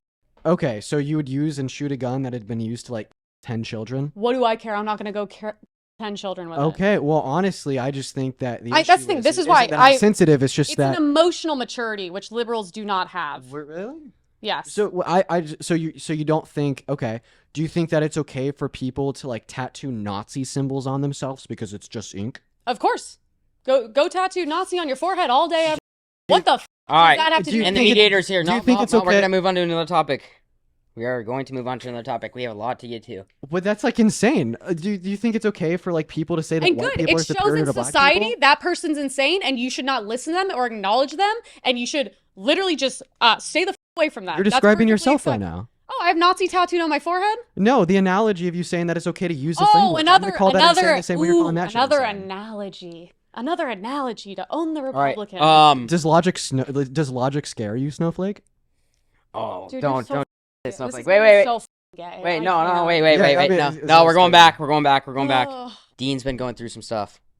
You've been having since your I don't know if it's recent success or how long you've been like on the internet, but I've seen you very recently. Yeah. Charlie Kirk, you did a Jubilee, Mm-hmm. which that video is at like 10 million views, which is insane. Congrats to you. Thank you. And now you're facing the backlash of people going through your history, Mhm. bringing up old DMs. I saw. Did you do an online course? I didn't think you had that in you. Did you do an online course? Yeah. So what's being reported on that is a little bit of a misconstruction of the truth. But I've been in web development since I was like 15 or 16, front end and back end. I've been grinding in e-commerce. I have 2 international awards for web dev. And I think when I turned 16, I'd already been in it for a little while, and I started doing client work. So I'd build out e-commerce websites for companies, agencies, even like real estate offices. And then my like 17-year-old dumbass saw Andrew Tate popping off with Hustlers University. Your hero. Yeah. It's your hero. And so Okay, then but wait. so then what my were you saying about response- Andrew Tate? so I saw Andrew Tate popping off with Your role Hustlers model. University. So it's like, well, what if like I tried to sell right my e-commerce websites with his marketing tactics? And I ran away with it. I had too much fun, but there was a value proposition to the product, and the same thing. How long did you do that for? 3 months. Okay. And Yeah. how many signups did you get? I think it was like 3 or less. Oh, so it was low. You crushed. Yeah, very low. But the value proposition was there. The same thing that I would have sold for $250, I'd sell for thousands of dollars today. But was it like false and misleading marketing? For sure. So that's my whole thing is we did talk about Andrew Tate very briefly. He is kind of the epitome of like masculine male. He's obviously gone a lot more crazy with it recently, but we'll talk about a few years ago when you saw him. So you saw some sort of inspiration in a guy like that. Yes, and that's such a good point to bring up. Thank you, because this is what I want to talk about. Yeah, I did. I saw inspiration in Andrew Tate. I saw inspiration in Elon Musk, Donald Trump, like all of these people because of this environment that I had been brought up in and educated in. Right. And the reason that I'm so like totally fine with talking about the fact that when I was 14, I slurred and that the N word was a part of my vocabulary, the R slur was a part of my vocabulary, is because that is caused by racist socialization and education that is absolutely fucking deplorable. Like I look back on myself and I think it's gross. But you don't ever It's want to so just hold sick. yourself accountable and be like, yo, it's not because of the way the socialism or what was allowed on social media. It's not like, yo, I made a mistake. I did these things because of me. Well, It was I mean, because of the surrounding. Of course, that's a part of it. You know what I mean? And like my perspective is what I did was f***ing wrong. 110%. It was gross. It was deplorable. I'm sad of the boy that I used to be, and I regrettable that I was ever like that. But where I stand now is after being exposed to information, knowledge, and education that I used to better myself, that I used to finally make the recognition that I shouldn't be saying these words. Sure. I then decide to turn around and I try to share that with as many people as possible. And in all reality, that is my motivation for doing what I do today, point blank, period. So are you saying, though, that you found before you were exposed for saying whatever you said, you found like, yo, this isn't okay to say, or did it take the exposing to realize like, okay, now I have to educate myself. Now I have to be proper. Oh no, like all this, it was like when I was like 14 and like 17. Yeah, I haven't said slurs for a very long time. In fact, I've openly talked about how I have used slurs in my past on my platform for, like a year, because I think that is a very important point for education. Like the point is that we can change, like the socialization of the youth. The point is that if I can benefit and change my perspective and my worldview to be more beneficial to those around me because of this education, so can other people. Why are you laughing? Why is this funny? I think this is so funny. Why? That was a very deep response. I actually... This is, by the way, has nothing to do with you, why I think it's funny. I just, like, I'm sure you're being sincere. It's just, like, it's very, like, I feel like I've seen so many of these apology videos, and it's just so funny to me, because it's so, like...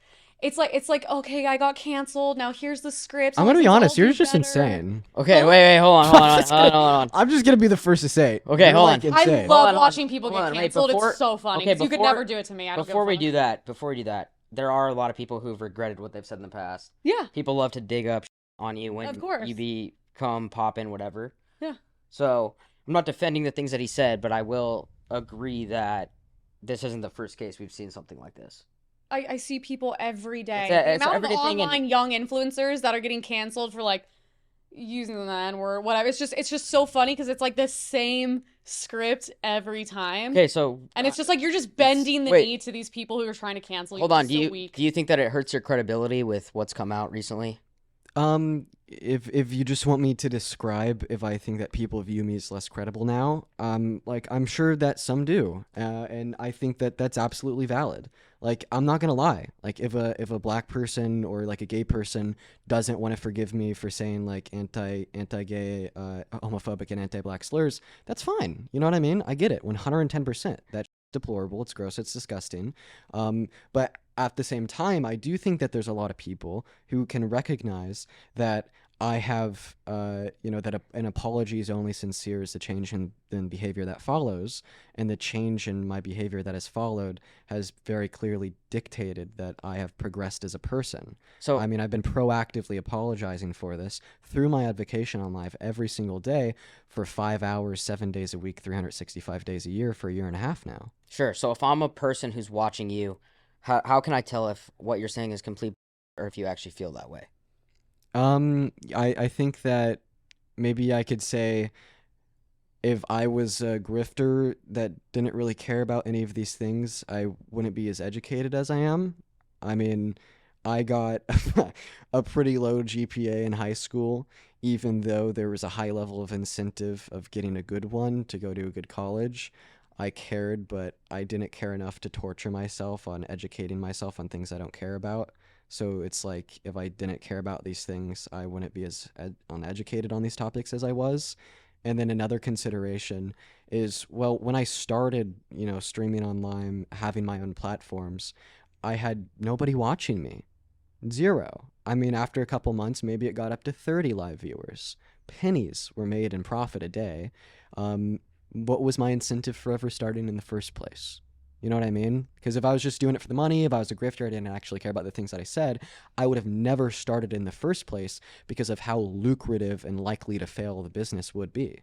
And I also gave up my computer science. I gave up my e-commerce and web design, my software development. I gave that all up to pursue, and succeed in social issues and politics and to make people better. And if I didn't care about it, I wouldn't see my motivations for doing any of those things. What do you think? Sincere? No, of course. I think a part of him is sincere, and I think the other part is you don't want to lose the followers, and that comes along with money. I do the same thing. I'm just different than you. I just refuse to. So basically, I think what Emily's saying is if someone dug up that she said previously, she would stand on it and own it. Yeah. I'm never going to get an apology. Which you have done. So I just want to clarify, you said that no one would ever get an apology out of you. Mm-hmm. So if it came out that you would like murder a kid 10 years ago. Okay, this is hypotheticals. It is hypothetical. Once again, you know what we have to do? We can't do the hypotheticals in here. Big stretch. We can't do that It's hypothetical. always That's a gotta be the crazy big hypothetical. stretch. It's, with the it's lid. actually like not a terrible stretch if you Really? use You your think brain. I'm a child? No, I said if it came out that you had murdered a child 10 years ago, would you apologize? I don't know. It's like it's so. That is a little severe. It's and... so funny. I mean, Someone you who, said like, that you dedicates didn't their do platform to, apologies. protect No, their but I'm guess- saying if she said something, as you have said in DMs, whatever. Yeah. I'm like, let's slurs. do something She would comparable. probably let's do a comparable analysis here.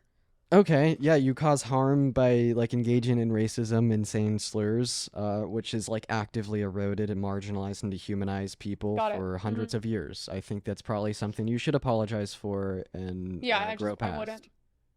You would own it. Yeah.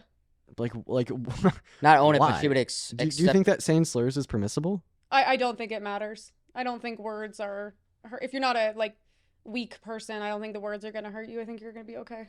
With all due respect, weren't you telling me earlier that like words that people have said to you online have hurt you? Yeah, and I'm not, and I went and cried, and then I got over it. I mean, and I'm not but- going after those people, being like, you're gonna say sorry. But do you wish 'Cause that you they hurt my feelings. do you wish that they never said those words? No, I'm glad. It made me a lot stronger, and it's made me incredible in the industry I'm in right now. So If people did not go so hard on me, I would break in 5 seconds. So you think it's okay to cause other people harm if it generates them a good outcome in the long term? It did not cause me physical harm. Wait, I never specified physical harm. I said Okay. harm. I think free speech, people can say whatever they want. Okay, so people could say whatever they want. Sure. So if Trump came out and said tomorrow that he wanted to kill Jewish people, you'd still vote for him. So that's a president talking about an entire group of people. I'm talking about person. Damn it! Why do we always have to go this route? See, it's so funny. It always has to be, like I said, it's, you're not doing well when you have to use hypothetical statements and then also make it such a far stretch that it's so unrealistic. That's how we test logic. We're saying people could say whatever they want. If I said the you've said in the past and my followers asked me divinity, I would say absolutely not. Unfollow me. I don't care. I'm not apologizing for what I said. Boom. Case closed. Easy answer to that question. Yeah, so if you're in a relationship and it came out that you called another guy cute, you want to apologize for a boyfriend for that? No. There we go. That's No. offensive. That's where I want to be. Look how Let's cute be he is. PG right That's there. where you want to Look how be? cute he is. I'm not Okay. gonna No, you apologize said for that I that. can defend you. You're not coming back in here. No way. Okay, so if you're in a relationship and it came out that you're asking another guy to sleep with you but failed, would you apologize to your boyfriend for saying that? No, I would just say leave me then. I'd say what I Hey, did was well, wrong, that's and I'd say okay. leave me. Dude. At least she's honest, bro. Yeah. Dude, that's I- like insane. Well, I don't know who I'm my girl sorry, DMs. what? I'd rather her say like, "Hey, Hey, I did. What are I you did gonna it," do now? or "I DM," or "Let me show you what this guy said." But like you wouldn't be apologetic at all? Huh? Well, it What are you depends. talking about? Is he hitting her up or is she hitting him? What up? about this? If you told someone to commit suicide and they did, would you be apologetic for it? Probably not. Emily? What the? That's just insane. I'm so sorry. Did I make them take their own life? You okay, I'm going to be I get honest. 5 million I- people telling me to kill I'm myself gonna, every day. I'm gonna go ahead and be honest. You think here, they're man. gonna feel bad if I'm I gonna did? be honest. No. I'm gonna be honest. You like literally like lack an ability to empathize with Oh, other people. Yes, I lack the You just empathy. told us that you wanted to apologize if you told someone to kill themselves and they I didn't make did. them In themselves. fact, you Well, said that you wouldn't feel bad about it. I get those comments too. Yeah, I get 5 million comments a day to kill. Of course, and I do too. I do too, but that doesn't change the fact Do you think that you probably should feel saying that to bad. you You yourself, you said think that that would feel comment bad? to someone, No, and then they they did wouldn't. it. Could you If repeat someone's that? myself, it's because they want me to kill myself. Why the fuck would they feel bad? It goes both ways. I'm saying that you should feel bad. And I don't. Babe, come back to bed. Okay, I'm coming. Thank God. The Manscaped Lawnmower 5.0 has dual uses. You can shave down here, which I'm about to do, or you can shave your face. I use this every time. I swear by this. The Manscaped Lawnmower, it gets you clean, it makes it a little bigger, and it makes her happy. Go get it right now. Use code Steiny. Get the Manscaped Lawnmower. Let's go. We have a very, very important guest. Dude, it's cold. I'm putting a sweater on. Put your sweater on. This is my sister Rachel right here. This is Hey. Dean. Nice This to is meet you. Emily. They've been going at it for the past 2 hours. It's been absolute chaos. I've been completely in disarray. I'm trying to moderate, and I don't even know what to do. Yeah, It's impossible. but you lean a certain direction. A I little do. bit, right? I do. Has that? Have you noticed him maybe siding with her? A Oh, little now bit? you're gonna try and Oh, moderate. I mean, yeah, but of course, like that's fine. I'll debate you two. He almost got in a fight with Sean Avery, former NHL player, outside. This was absolutely insane. Sean's denying Get Sean in the here. ability. Down right no, here. he's denying the opportunity to come on here. I would love to have him on, but Why did he say no? I don't know. Maybe he's scared. Maybe. Do you have anything you'd like to help? Well, when I was on my way over here, I saw a TikTok saying that a new Kamala accent had been Jamaican. dropped. But I'm curious to hear your thoughts on this discourse right now that she is constantly coming up with a new accent. Both of you, really. Like, Yeah, well, I mean, like, my thoughts are, I think that, like, code switching is completely normal, fine, and acceptable. And, like, ultimately, like, this is, like, the most inconsequential issue of all time. Like, you know, kind of tangential to this. I just think it's crazy how people will want to attack Kamala Harris for quote unquote switching her accent. And I mean, I could go into great further depth about that, but you know, ultimately it's inconsequential when you put that next to like the felon, womanizer, sexist, racist, great Okay, race. when the moderator will come in. Okay. I will agree that who gives a fuck about, like, that's not the most important thing is her changing her accents. I do think it could be looked at as disingenuous and she's trying to fit in with every crowd. Although I do agree that that's not the biggest issue at hand. Emily, how would you like to respond to that? It is so funny because it is ironically so racist to literally code switch. She's talking to like Hispanic people in a Hispanic accent. And today's the accent was by far her best one. It was the funniest one by far. Her Jamaican one, incredible. And then, you know, she has like her Southern accent. And I'm like, it's so funny. This is so insulting to these people. You should be insulted. She thinks you're dumb. She's literally talking to you in a movie-like accent. And I'm like, it is just hilarious, the double standard of like, if Trump did that, it would be racism, racism, racism. But she did, so it's like, okay, I think it's relevant, does not matter. It's hilarious. But the double standard I do find to be how would very you funny. respond to her saying that? Yeah, If Trump did that. So, well, I mean, yeah. So if Trump like spoke in Jamaican in front of a Jamaican audience Or an I- accent, we'll say. I agree that would be like racist, but like we have to like point out here that these aren't accents, right? From what I've seen, they can be dialects and even languages. Like the quote unquote Jamaican like accent. I don't know what you're talking about. I haven't Pull up the seen that video. clip. Right. We can pull it up, but yeah, I'm not saying that it doesn't exist. What about Sure, the maybe I'd like to see it. Latina? But like that is like, I mean, Wait, but why it's like change a her full voice at all? well, I mean, first of all, like she is Jamaican. If you know anything about, I love. She's black. She's Indian. She's Jamaican. well, I fucking love it. She's a woman of the world. wait, wait, no, please let me respond to this. Oh, Wait, but I hold can't. on, So wait, so you're saying she's let's black come to or common ground. she's Hold on. Jamaican? So Wait, funny. No, wait, we gotta talk the about moderator, this. we have a lot to get to. Can We we gotta agree talk about that this. she changes her accent? Yes. Well, I wish I could. I wish. you I agree could to go that a little point? bit more in depth. You're gonna come back, but can you agree that she changes her accent? Okay, there's a difference between speaking in an accent like "Oi, mate, give me a cup of tea," and speaking Jamaican. Okay, a lot of people that aren't that informed on like vernacular like languages, right, think and call them an accent, but they're not. Like AAVE, that is not an accent. That's a whole vernacular language. That's it's vernacular English, right? That's Sure. not an accent. The same thing goes with Jamaican. Okay, you just say it's an accent because it sounds similar to English, and without proper education, right? You just associate it with sounds similar to like English and American accent.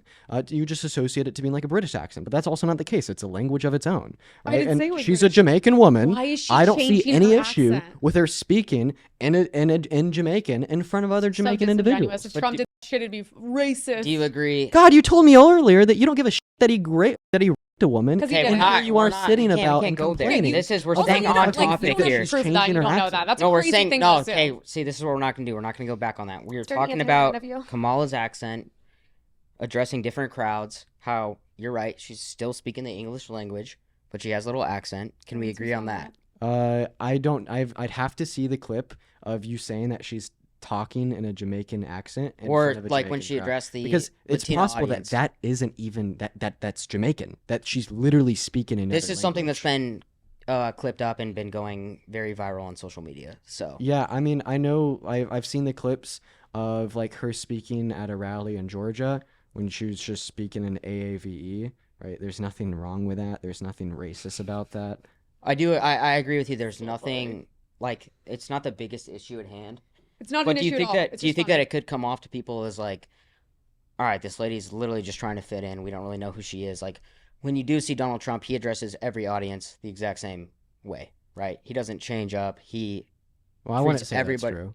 Well, I mean, in terms of like the accent and like he speaks one way the whole time. I mean, he'll tell the billionaires and the oil execs at Mar-a-Lago that he's going to fight for them, and then he turns around and I'm talking says about it's gonna be good for the homeless veterans. I'm talking about so, at rallies when he speaks into the mic. Okay. He's the same guy. What you see is what you're gonna get with Donald Trump. No, I disagree. I think he's the biggest liar that we've ever had in the Oval Office. Okay, so once again, the question was same accent across the board. Yes, he's not.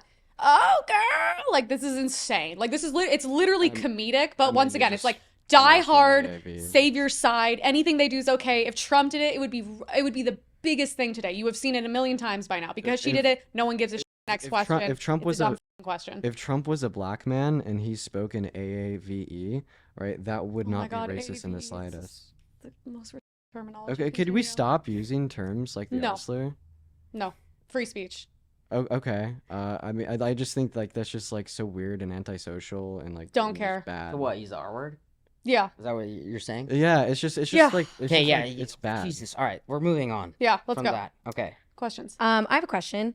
Please Um, help this situation. Please help lighten this situation. Well, This is the biggest problem in the country. I want to let you guys know is how far apart you stand on every Yeah. topic. Yeah, Yeah. that's why we We need are to come trying together. to That's why we need to unify. advocate for education. That's why we need to advocate for critical thought. That's why we need to place country over party, and we need to get past the partisan hacks in the media telling us one thing. Who's the media? Who's the The media? media is all one side. Okay, and what's the largest media company in operation? What are you talking about? Fox? No, they're actually not even a news publication. No, I'm talking asking, what are about- you talking about? about There's, Twitter. There's 90. About there's Twitter. 90% of the media. Well, it's fine. Twitter's all very like right leaning right now. Yeah, and it's you know the biggest why? news publication in the world. It's also the only place we have free speech. Because if you post anything, I do this for a living. Hi, you post anything on Instagram, TikTok. I say, hi, my name is Emily because they know I'm a Republican on there. It's taken down immediately. Okay. I don't want to be there. Emily, It's just the only time we can be there. Let's address that issue. Free speech platforms. Yeah. Obviously, Wait, she didn't get to ask a question. You can go hold ahead. your thought. We'll- Hold your thought, Are you please. sure? Yeah, Okay. We'll come Please back. hold to your you. thought. Got it. Recently with Instagram, something came out with the Biden-Harris administration about censorship. Mm-hmm. She was talking about how X is the only platform now that you can have free speech. How do you respond to that? Yeah, so I mean, like, first of all, like, free speech, as in the First Amendment of our Constitution, right? This only protects us when we're talking about government fixtures and our legislation. Like, the White House making a recommendation towards, like, a third party, such as Meta, that is a private organization themselves, to update and refresh their terms of service to combat COVID misinformation to save more lives, isn't intruding upon your What's constitutional COVID right to misinformation? free speech. That's a whole other issue of its own. Can we get through this topic and then Let's go get into through that? this topic. All right. Continue. Like, for instance, I run my debate lives. I debate random people every day. If I set a rule and I said, if you come up onto my live and slur, I'm going to kick you, is that me violating the free speech of the people that come up? I mean, it is. It is. Okay, so it's not. But you're controlling that. Yeah, but it's So they don't get That's to have up. free speech. That's not up to. So wait, hold on, really it's- quick. it's But not wait, in wait, violation Dean, of our Dean, that's not up to. Constitution. That's not up to what platform do you stream on? TikTok. Okay, so that's not up to TikTok. That's up to you. Because I'm setting the rules of my like platform. I'm trying to find a way to describe it here. You have a business, you have a brick and mortar business. You could sell to who you want. You get to decide what the rules and regulations are that your business operates under. You get to decide what days you're open on, which days you're closed at, what time you open, what time you close, etc. Right? When you set these rules and regulations that may like exclude some people from being able to travel to your store, maybe their only day off is Saturday and you're closed on Saturdays, you're not like infringing upon any of their rights because you get to set the rules for your property, your space, your platform, and that's actually protected by our Constitution. And that is what private platforms can and do, all right? Like terms of service, right? Restricting you from like tweeting out the N-word hard R, like those are really good, and they don't infringe upon your free speech because that's a constitutional right that applies to the criminal justice system, to our legislation, to our courts, to our Congress, etc. That doesn't apply to private citizens and what they could do with their property. Do you have a response? Yeah, it was like, okay, so what? So what's the question? What are we trying to get at here? It's Basically it's the like one goal. long definition. You're like, amazing. So anyways, The goal is like that when the White House recommends to Meta to update their TOS, no, they're not like So the question infringing that upon she's people's asking is, constitutional rights. do you agree that it was a problem and it's been out there that Biden and Harris were kind of controlling Meta on what content they were able to release? In this specific scenario, I don't think it's a problem at all.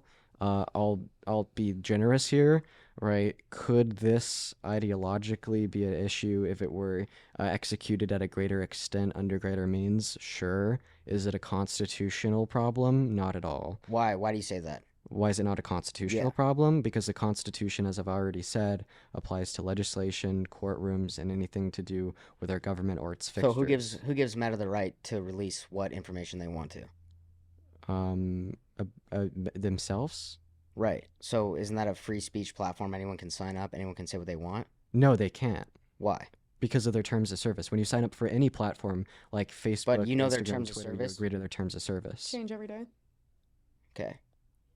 For instance, this is just like how it works. You walk into a restaurant. But that's okay. And I One don't mean to second. cut you off. Go ahead. If you walk into a restaurant and you sit down and you order food, you have a bill for that food. Are they like violating your rights by forcing you to pay that money before you could leave? No, but what if they're telling you what you Oh. can and can't order? They are. They give you a menu of options of things that you can order, stating anything that's not on the menu you can't order. Right. Is that wrong? No, that's accurate.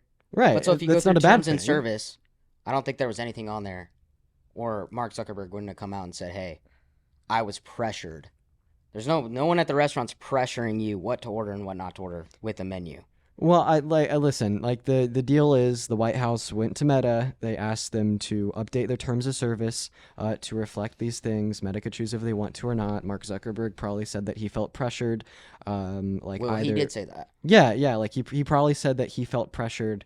Because they're either coming on very strong. They really wanted him to do it. They're incessantly asking, but ultimately, that's not a constitutional violation of our First Amendment. What is a constitutional violation of our First Amendment is Donald Trump wanting to put people in prison for burning the American flag for a year when the Supreme Court ruled in the 70s under Jackson v. Texas that is protected under our First Amendment right to freedom of expression. You've all taken issue with the White House wanting Meta to censor misinformation about COVID. Will you, in your mind, now stay consistent and condemn Donald Trump for wanting to imprison people for a constitutional comes back to Donald Trump, no matter what. protected activity? Well, that is something I do have a problem with. Okay, So what you just stated. so you think that Trump is like anti? No, I'm not saying anything about Trump, but I understand how there have been people saying that is your First Amendment right to burn the American flag in America. What about you? Do I think that's okay? Like, do you think that Trump is an anti-constitutionalist because he wants to infringe upon people's First Amendment right to freedom of expression? No. And why are Okay. people burning American flags? Wait, Wait, why let's is that- let's talk about that. Why 'cause are that people is- spreading Ask a COVID question. misinformation? Hold on. Let's actually talk about that because I want to get your opinion because that's something that I see and that does bother me. Being an American, taxpayer, everything. Yeah. I see people burning the American flag in America. Yeah, Sometimes we don't even know if they're here legally or not. That hasn't been verified, but sometimes you don't know. That's an issue for me. You don't see that let me ask you this. yeah. How come you don't see that happening worldwide? We do. It just happened in Venezuela. They like try to overthrow their government because they're tyrannical. And so they were burning their own flag. They were like burning government buildings. We saw it on January 6th with Trump supporters. The But point does that is, not? But my Yeah, point is that yeah, not you bother think it's wrong. or you think that that's okay? My perspective is that, yeah, sure, you could say it's like anti-patriotic and even in some scenarios like anti-social to burn an American flag. I think it's fine to do so in like an act of protest against like something bad that the government is doing because the flag reflects the country, and if the country is doing something bad, it's fine. But ultimately, what I'd say here is we don't have to have a discussion and agree on if it's bad or not to burn the American flag to still deem this as anti-constitutional behaviors. Okay. Like, I say it's bad to spread misinformation. Do you guys think it's bad to spread misinformation? Probably, right? But yet that is constitutionally protected, and there can't be legal action brought against you for Well, it. misinformation is No. just anything out of a Republican's mouth because Half the they time. well, first of all, the free Especially yours. everything you just said Okay, is so well, wait. funny because you went around the entire thing because this is what people do on the left. you take one, you could do even a yes or no answer, and then you run with it a million different directions. You make sure it covers Trump bad, and then, but if you do this, you do this. I was one of those people censored, and along with my friends, who, by the way, when we get censored, we don't make money. We lose everything. People have their licenses stripped away. I think this is the number one issue, especially considering it's so ironic. Only one side was censored the past 4 years. You have Bobby Kennedy, when I was seeing him and Tucker talk about how the Biden administration took down his account with 5 million followers on Instagram. And then he is in a lawsuit with them. They literally changed the terms and definition of what you can and can't say. And then when they found out he didn't violate it, they just went and made their own rules. That is 100% election interference for them to be meeting with Mark Zuckerberg and being like, so yeah, it's like all the content was shifted one way. And by the way, all that misinformation that they didn't like would have saved so many people's lives, especially regarded the way we handle the COVID vaccine, lockdowns, masks, and all that shit. Actually, the point was that people have died. Wait, what do you because of think Would've about been her lost. saying that certain sides are being censored and the left is not? Yeah, sure. So, I mean, you brought up something to do with like RFK and like his Instagram account. I don't know anything about that. It's a huge lawsuit right now. He's suing the Biden administration. I think what I could say is if you don't like election interference and like censoring and silencing the voice and the vote of American people, right, you should probably vote for the candidate and the party that does that less. Oh, that's why I am. I've only been censored by one side. But the thing is, Donald Trump did try to censor the voice and the vote of every single American citizen in 2020 with his fake elector plot. So Donald Okay, Trump so you can say try. I have try. Great. He tried. Sure, I'll give you that. I have real experience considering every single person I work with, which is thousands of people. We all have strikes. We all have flags. We all get taken down. We all get censored. It's interesting why we Okay, can't have so- certain topics so here first of today. all- So I'm saying censorship is on one side. That is just a fact. That's Anyone just in not. this That's just not true. Do Of you know course it anything is. about Trump's fake elector plot? Okay, Oh my but God, wait, everything before comes hold back to on, Trump. They have no hold on. answers. Moderator speaking. No, I made it Moderator incredibly speaking. clear. You said I Trump said that and you should Trump vote for the back. party Guys, that does it we have less. a lot to Also, get you to. can't just relate like your Hold on, you look random super bans hot. and suspensions like on social media to the Biden Harris administration. Here's the thing with Republicans, Wait, especially Dean, people like you, Dean. Emily, COVID is you vaccine? just like to blame all of your problems on Democrats because you lack the You accountability literally to just take did that. accountability Dean, yourself. Dean. Literally just Okay, blamed okay. everything on Trump. Okay, hold on. You look super hot. Okay. She did make a point there, And I'd like to respond. Yeah. but I'm gonna let you respond. But I haven't seen any of the left side when she talks about censorship. She's dealt with a lot of that. I haven't heard the left side speaking up, being like, "Oh, I posted this got taken down." It always seems to be the right side. Okay. Yeah, because one side of the aisle spreads more misinformation and lies Because than the one other. side is right. Okay, but do you I think love that So true. we're going back to freedom of speech, People right? are Do you think that retarded. that's a problem? I think that censorship is a problem, like when we're censoring things that like aren't hate speech or aren't like blatant misinformation. I may even go far as to But why do you say think the that misinformation is some types always of on the right some- and not the left? well, I'll get there. Well, I may even go as far as to say that sometimes misinformation shouldn't be censored with terms of service and should like rather be dealt with through like social scrutiny and response. I would also say that no, this doesn't just happen to the right. I've been through 7 TikTok accounts. I've had a conglomerate over 500 bans. This doesn't just happen to people on the right, okay? And then like the third point here would be, like once again, if you don't like censorship, maybe it's time to look at your own party. No one has tried to censor the American voice more than Donald Trump. All right, so talk let's about talk. that, I'd Wait, love let's to. talk about that. So we can both agree that you've both experienced censorship. Yeah. Okay, so let's all bring our hands in here. Bring your hand in here, Dean. You want me to get my hand in? Yeah, bring your hand in here. You too, Emily. One. Is this Fight, Kumbaya? fight, Okay, wait, fight. no, wait, no. Is this Kumbaya? Oh. Okay, now this. Oh. Okay, now fist. That's crazy. Okay, now handshake. This is like the most forced handshake. Okay. I So didn't we know just we we were gonna just go- I didn't agreed know we we just were gonna agreed go on that we just long. agreed on I- something. No, I just didn't know we were gonna go that long. No, we just agreed on something. Next topic. Moderator 2, do you have anything? Um, I would love to bring up something. We have a lot to get to. well, I'll tell you, speaking from like through the lens of like a centrist, I have issues with both sides and they're a little different, but they're similar. I think that Democrats tend to be party loyalists and I think Republicans tend to be candidate loyalists. And I'm curious if you guys agree with that take. And if not, is there anything that you can say about each? for Trump that he could do better at, sure. or any critiques you have of like the Democratic Party? Because that's always been my issue. Is I feel like it's important to be able to criticize your party and candidate because nobody's perfect. And I was wondering if there's anything about Trump that you maybe any qualms you have. When we sit there and watch the debate, like JD Vance was there and we were like, what a perfect person to be with him, because he's not like him. He's very calm, very well spoken, very middle ground in that debate. And even my friends who are liberals and honestly people who just hate politics I was sitting with, they were like, this is the first time we've watched a debate and not been like, this is so embarrassing. Yeah. Like, this is giving me a little bit of hope. They, my best friend I was with, I think it was pretty liberal, family's like crazy liberal. They hate Donald Trump. And she was like, it was so easy to watch. Like, this is what we need to get back to.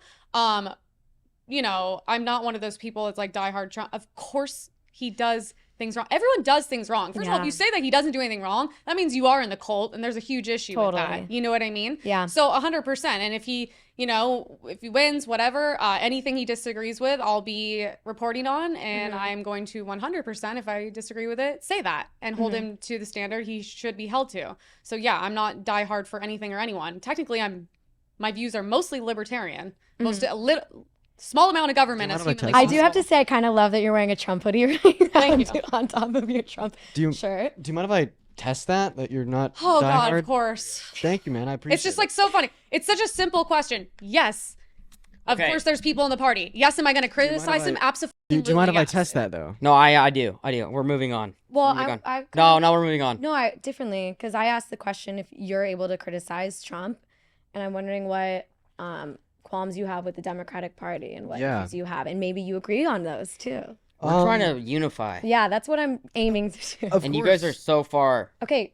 What? Let him answer. So one thing about the unity, I love Kumbaya. It is beautiful. You guys just shook hands. Yeah, that was a little insane. I don't know if I like that. But what I will say is it's really hard to meet in the middle of the aisle when like one side of the aisle, it's like fact versus fiction.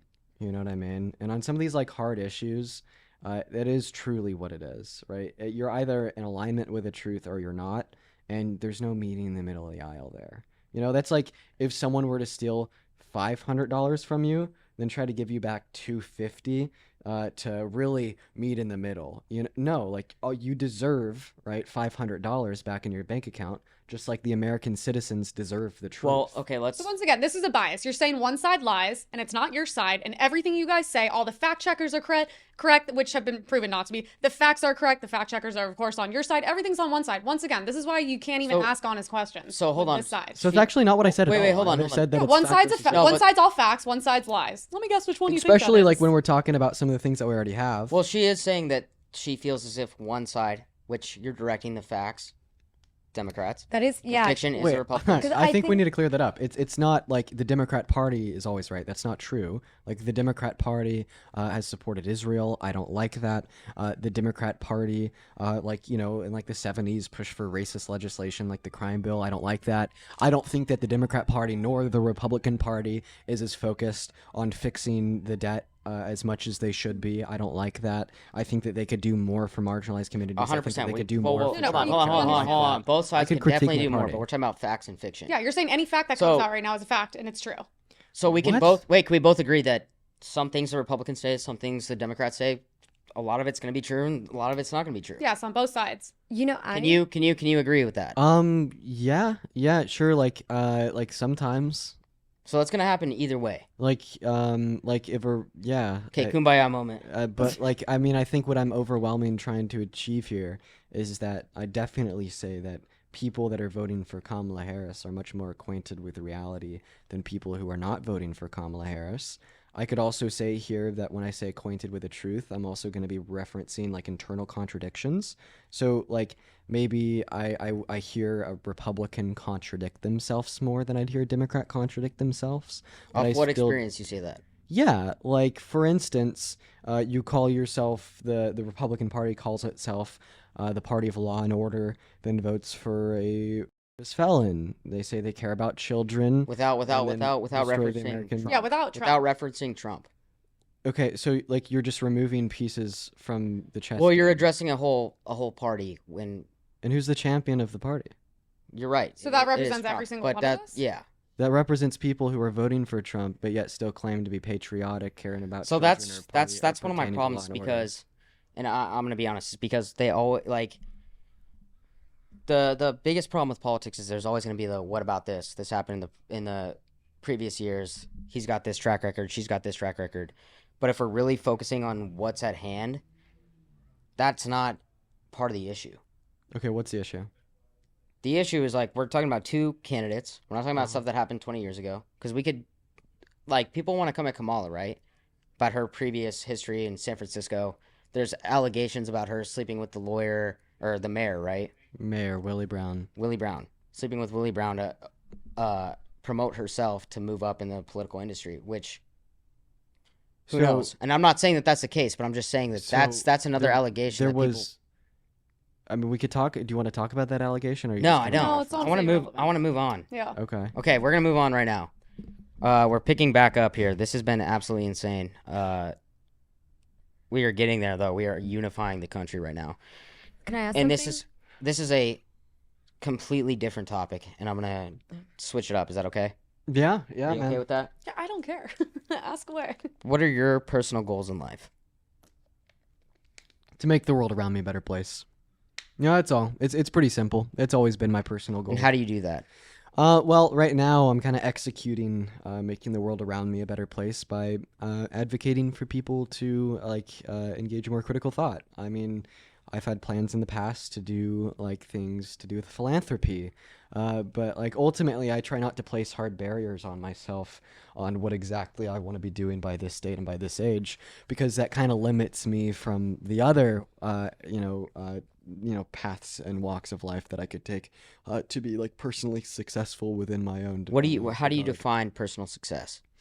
Well, I mean, to me, I will be personally successful when I've influenced the people around me in the world to be better for themselves, those around them, in society as a whole, to a sufficient unknown degree. You know, I just want like life to be easier for people.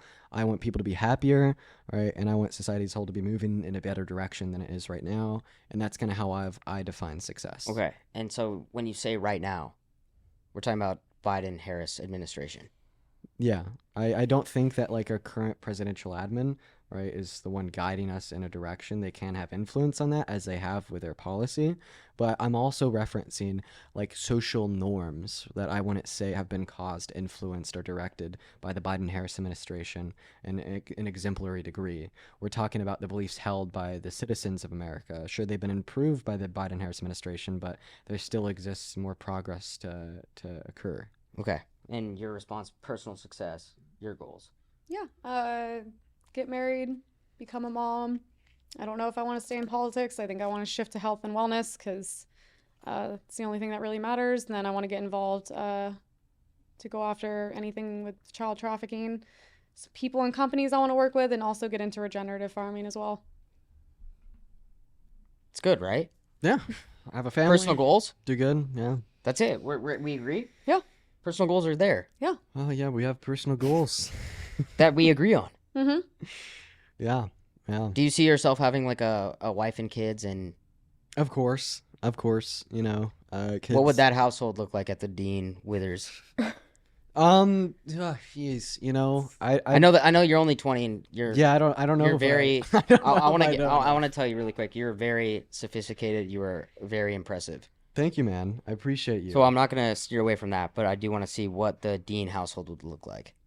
Yeah, it's hard to speak on right now because I'd say I'd probably take a lot of techniques from my father. Wanting them to perform well in school, grow up with boundaries on them to make them be good people, but not too strict where it makes them rebel once they have all the freedom in the world at 18. Okay, if there's something that you have to disagree with your party, what would that be? Anything that I have to disagree with the Democrat Party? Yeah. Oh, supporting Israel. Okay, we're not gonna get into that one. Anything else besides that one?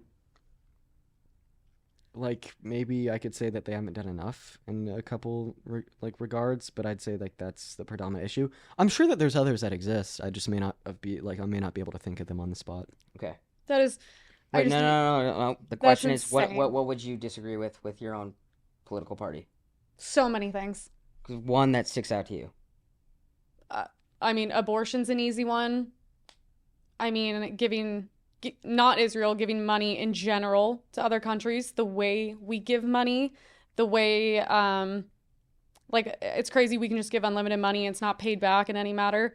You know, supporting people that hate us. What's his name? I think people should be able to hate us for free. I think we need to put more America First policies, more policies better for families, stricter borders, stricter immigration. I mean, literally everything that they stand for, I would go 10 times harder on it. What's your favorite type of food? Latin American food. What about you? Italian. Okay. What's your favorite kind of music? It's always changing. I'm a big fan of like rap from the 70s and 80s. But Okay, so I'm he also likes like Biggie like and he likes indie. I'm also I like indie like you rock. like indie music? I like everything. What about who's some of the rock artists that you like? Like I could tell ya. I could just tell you. We'll just What about the see. Rolling Stones? Dude, great. Hello. Rolling Stones? Yeah, good. You can't not be a Rolling Stones fan. It's good. Okay, so can you agree that you like the Rolling Stones? Yeah, And you like the Rolling Stones? Yeah. I still listen to like emo music, so I don't know. I'm kind of a weird one. Should we do a Kumbaya?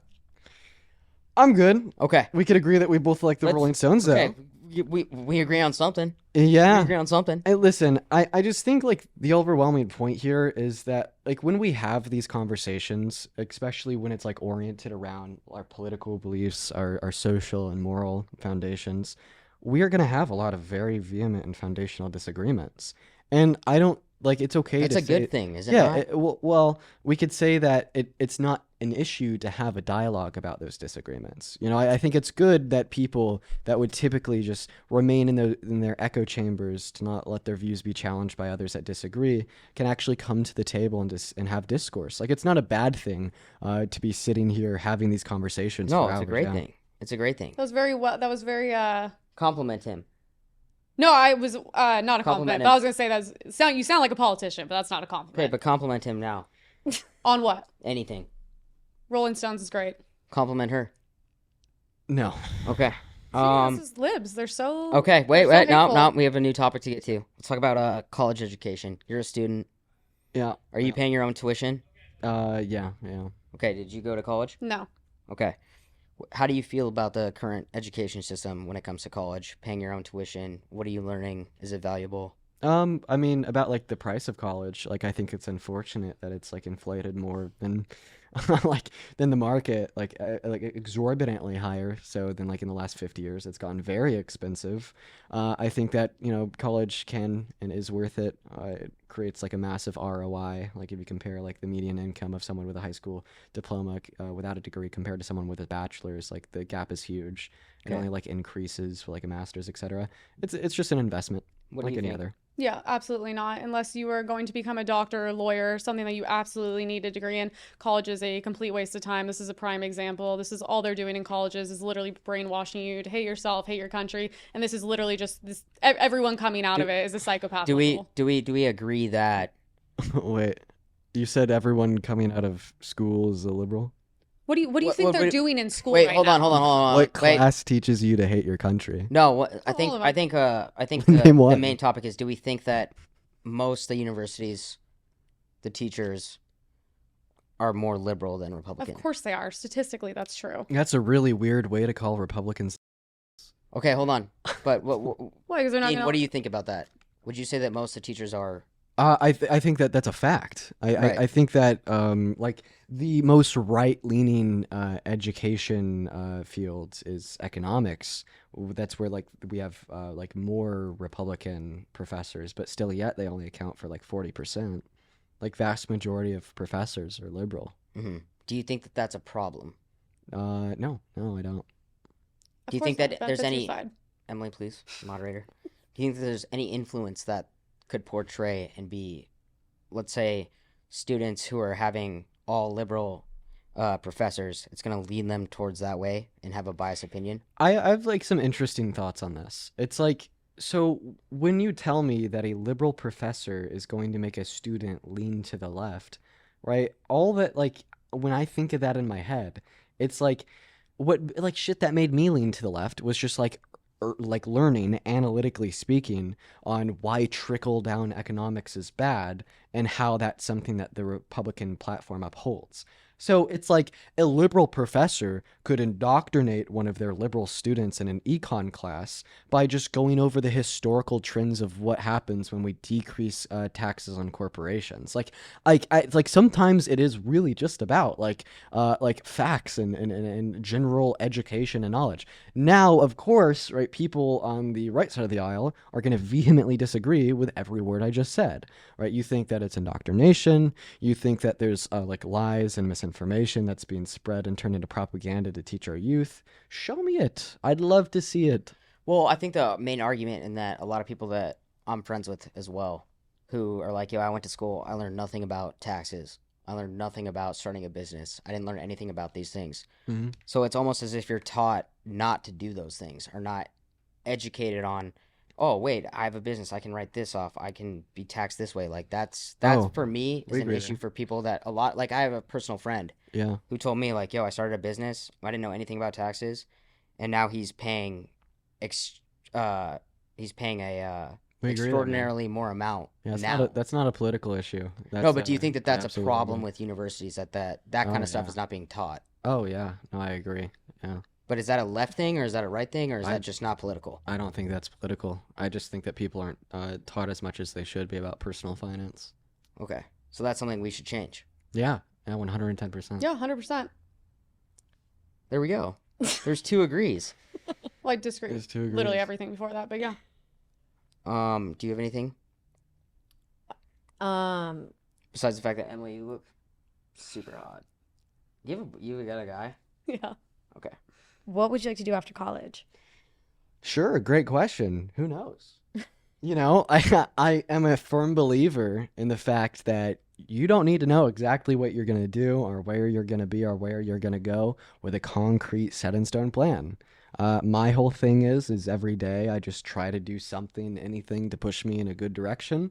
And then we'll see where that good direction leads me. I mean, I didn't think that that good direction would lead me to, you know, like influencing people on politics and social issues. You know, it's just I have no think that's clue a what I'll do. fair- Do you see that's a fair yourself working response. in politics? I mean, I think it's a fair observation to say that that could happen. Yeah. But who knows? You know, like once again, you know, who I could totally just you know, give it all up and, you know, get a computer science degree or an economics degree, go to work for a big firm or focus more on software like I did before. What's your major? Right now it's an econ. That's one of my biggest problems, and I think Econ that and that's a philosophy. problem with college students and the youth, is that there's so much pressure when you're 21, 22, 23 even. You got to know what you're going to do the rest of your life. You got to come in here, pick a major, and know exactly what you're going to get into. And like, as a college student who graduated, I had no idea what I wanted to do until I was 27, 26. You know what I mean? So I think that that's a serious thing when you have kids that are getting into student loan debt, have all these, they got to pay student loans forever. And it's like you have all this pressure to know what you want to do. But in reality, none of us know what we want to do until a certain age. And it's definitely not at 20 years old. Yeah, I agree with that 110%. Yeah, you know, like if at some point, like, I mean, we could kind of continue down this train of thought, but if you wanted to get it back into politics, we could do that too. Well, but what I I'm just saying want is you to basically kind of like, control it here. don't you think it's a little bit unfair, or like kids aren't educated on the fact that, yo, you're going to be in student loan debt forever. And you might not know what you want to do. Yeah, And there's all this pressure, like pick a major, you're going to have your life set. I Bro, do. I don't like that. I think that we should make kids more informed about student loans. I think some of the practices there can be slimy. I'm completely fine with admitting that.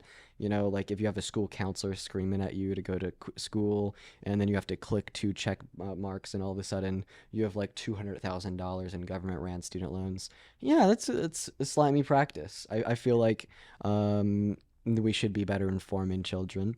And I don't think that that will lead to a decrease in people going to university. If not, it'd be marginal. I think that something that could be good is some people, instead of going to university, going to trade school.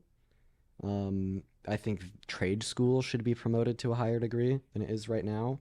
But yeah, like overwhelmingly to do with your first question about like political biases in school. Until I'm presented with evidence that children on some wide scale are being deceived by mass propaganda with like very specific classes with very specific literature, etc. I just think that's conveyant of like education making you more liberal. What about flags in classrooms? Trans flags, gay flags, Palestine flags. Do you think that's acceptable?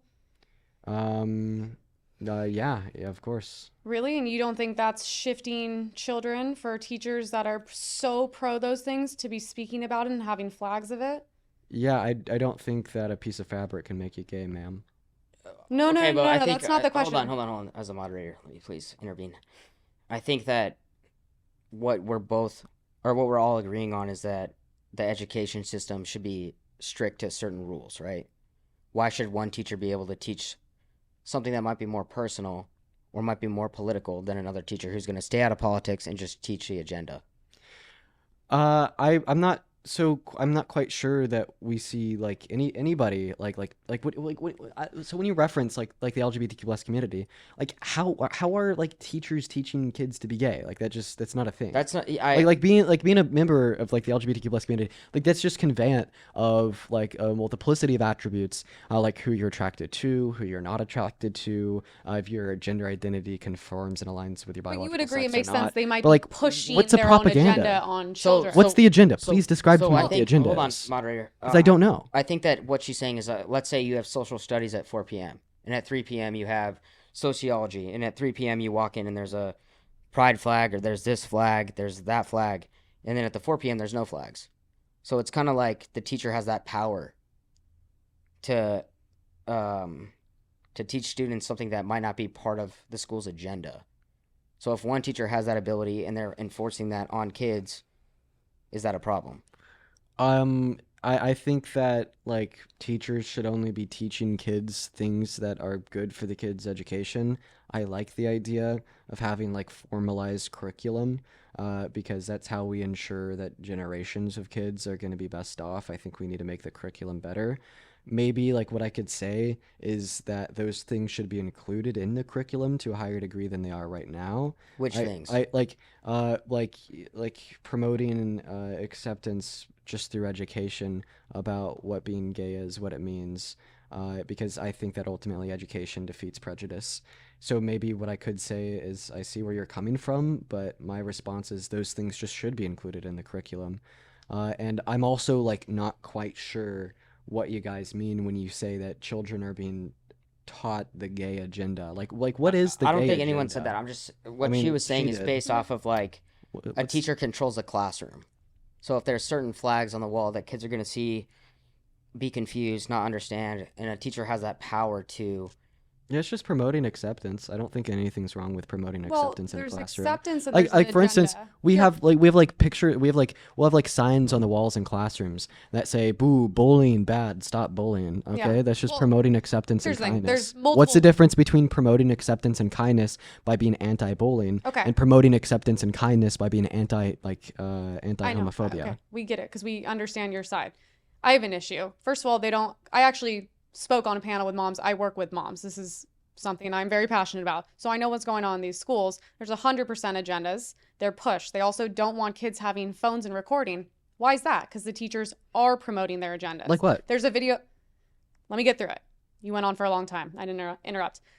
So there's a video going around. A teacher has a trans flag, a Palestine flag, and the teacher was actually caught on camera basically denying the Holocaust. So I do think that is an issue. And I think these teachers are doing these things because they don't want to be caught. It's a 100% issue.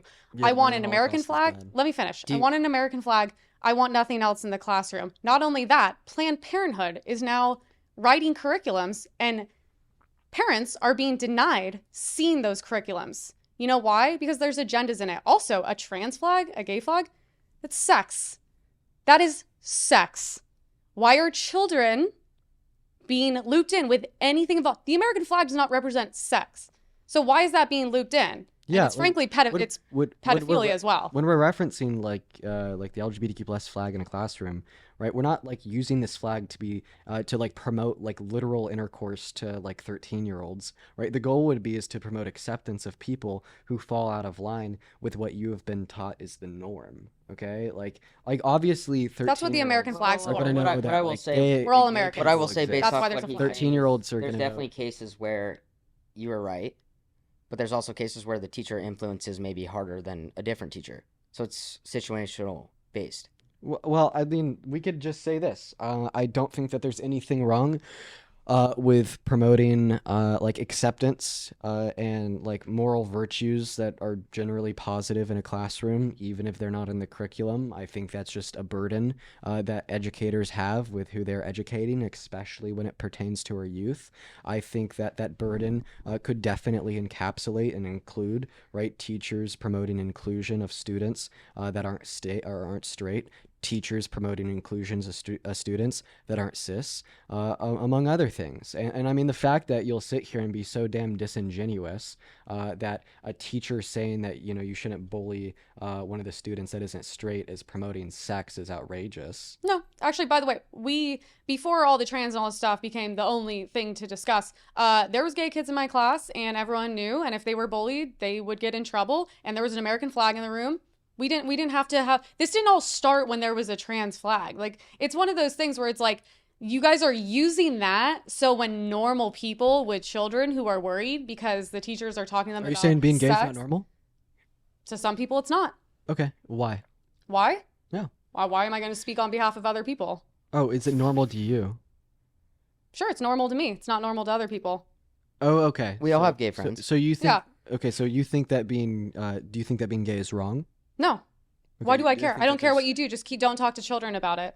Oh, okay. It's weird. wait. Talking to children so- about So sex this is is a weird. sensitive Do you think topic. that? Do you think that sex ed is okay to be included No, I in just, high schoolers' curriculum? these teachers, what I- they're doing is inappropriate and it is bordering Do you think that sex pedophilia. ed? Wait, 1 second. Do you think that it's okay to include sex ed in a high schooler's curriculum? In high school. So it's okay to also like, and on the inverse of that, In high school, right, teach where the about it's not like, children. sex ed not only related to like heterosexual intercourse, but also same-gendered intercourse. Yeah, now they're teaching. And yeah, we sex to shouldn't be 4-year-olds, so this is what talking- happens when we. All right, I And just gotta- that's a it's drastic actually not line. good for the You gotta- country Like to what I be advocate bullied. for is wait, no, age-appropriate material that would align with someone's age. There's books like for called instance, Gay Baby. like I'm gonna, Okay, so guys, this guys, is guys, such guys, a Dean. this is such a reach. We teach math at all levels, elementary through entire high school, platform is but you're Wait, teaching hold on, math at hold on. age-appropriate Dean, levels. Same thing we with get acceptance and your point. inclusion.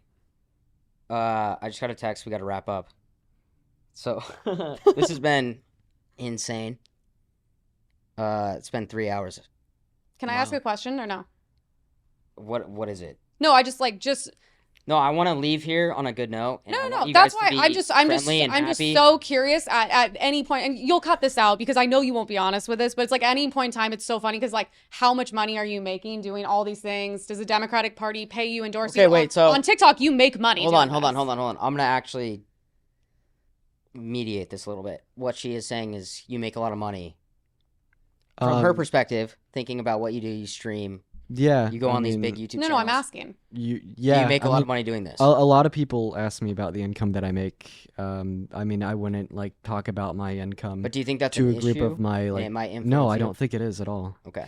Like I wouldn't like share my income Because that's with, also like- fair to say about you. like closest friends. Oh no, and go ahead. whatnot. I would openly share my income. It's not there's no money in saying the right things or being on the side that I believe to be right. It is just funny because I know for a fact the things you do, because I talk to people about it, make a lot of money, and therefore that's like why I don't. You don't know respect, because anything it's about like what I it's do or how 100% much money I grifting. make. All right. Wait, what? Like, okay, with all due It's respect, grifting. Yeah. she makes statements. Okay. I gotta want to piss again, respond, guys. and then These and then you rescues. like cut me off. It's like I Dean, feel like go ahead. yeah. So so now you're just accusing me of being a grifter. No. I'm just simply asking. So what is there- grifting? Let's there start any there. incentive Could to doing you answer this? one of my questions? What is grifting? Go for it. Grifting is Yeah. I call people grifter in the movement doing things not for genuine reasons because the fact that you make money off of it. Okay, so here's the issue. You assume because I generate an income based No, upon what I'm asking, do Which- you could make let me- money doing this? Could you let me? Yeah, of course, I make an income. There you Okay, go. That's how I pay you my don't even bills. need to explain further. No, I would That's like it. to. You don't want me to explain further because no, you know that the you won't be able to question was- substantiate the the view that I'm a question was, grifter. do you accuse make me. money doing One this? moment. Yes. You accuse me of There being a you go. grifter just because I make an income based upon what I does not qualify me as being a grifter. Okay, was I a grifter when I started streaming on TikTok to 30 people a day making pennies? gotta start Was I somewhere. was I a grifter when I decided How to else would you drop make every money? one moment? When I decided to drop what I had going for me in the context of web development, software development, hardware development, to go on TikTok and talk about social issues that matter to me? No. You have to believe that I do not have true intention behind the words that I say. I think you do. I just in think it's order very to like limited. internally cope with the fact that I disagree with you and my points can and are substantiated. Can I ask you something? Yeah. Emily? Do you think that because he's makes money off of his political opinions, they are disingenuous? Is that No, your it's perspective? 50-50. I think 50% is just completely disingenuous. All right, guys, we're wrapping up. I don't even care anymore. One Night with I was Steiny. supposed to be here This is 50 supposed to be a minutes. comedy show, and it turned into a battle. I could do comedy, but We were gonna end Liberals on aren't one funny. note and one note only. Say something nice about her. I appreciate you for showing up. yeah, bright young kid. I hope your future's bright and your opinions change. Okay, and I think that maybe this could turn into a dinner. Wow, would love that. I'm You always guys want to down. take a dinner? I'll get the reservation. Let's do it. I think I have plans. What are your plans, Dean? That's a lie. No, I think I could check, but I think I probably have plans. Okay, Dean, you're a very, very bright young kid, and you have a bright future, and I appreciate you coming on. I appreciate you. Emily, you're an absolute smoke show. You are also very bright, and I appreciate you coming on here and defending your stance. Yeah. This has been an insane episode. I'm not usually doing stuff like this. Usually it's a bunch of girls, and I'm having a good time. I had a Aw. great time. I appreciate both of you coming on, and I hope that we can kumbaya one more time. All right, guys, that's it. One Night with Steiny. Thank you so much for tuning in.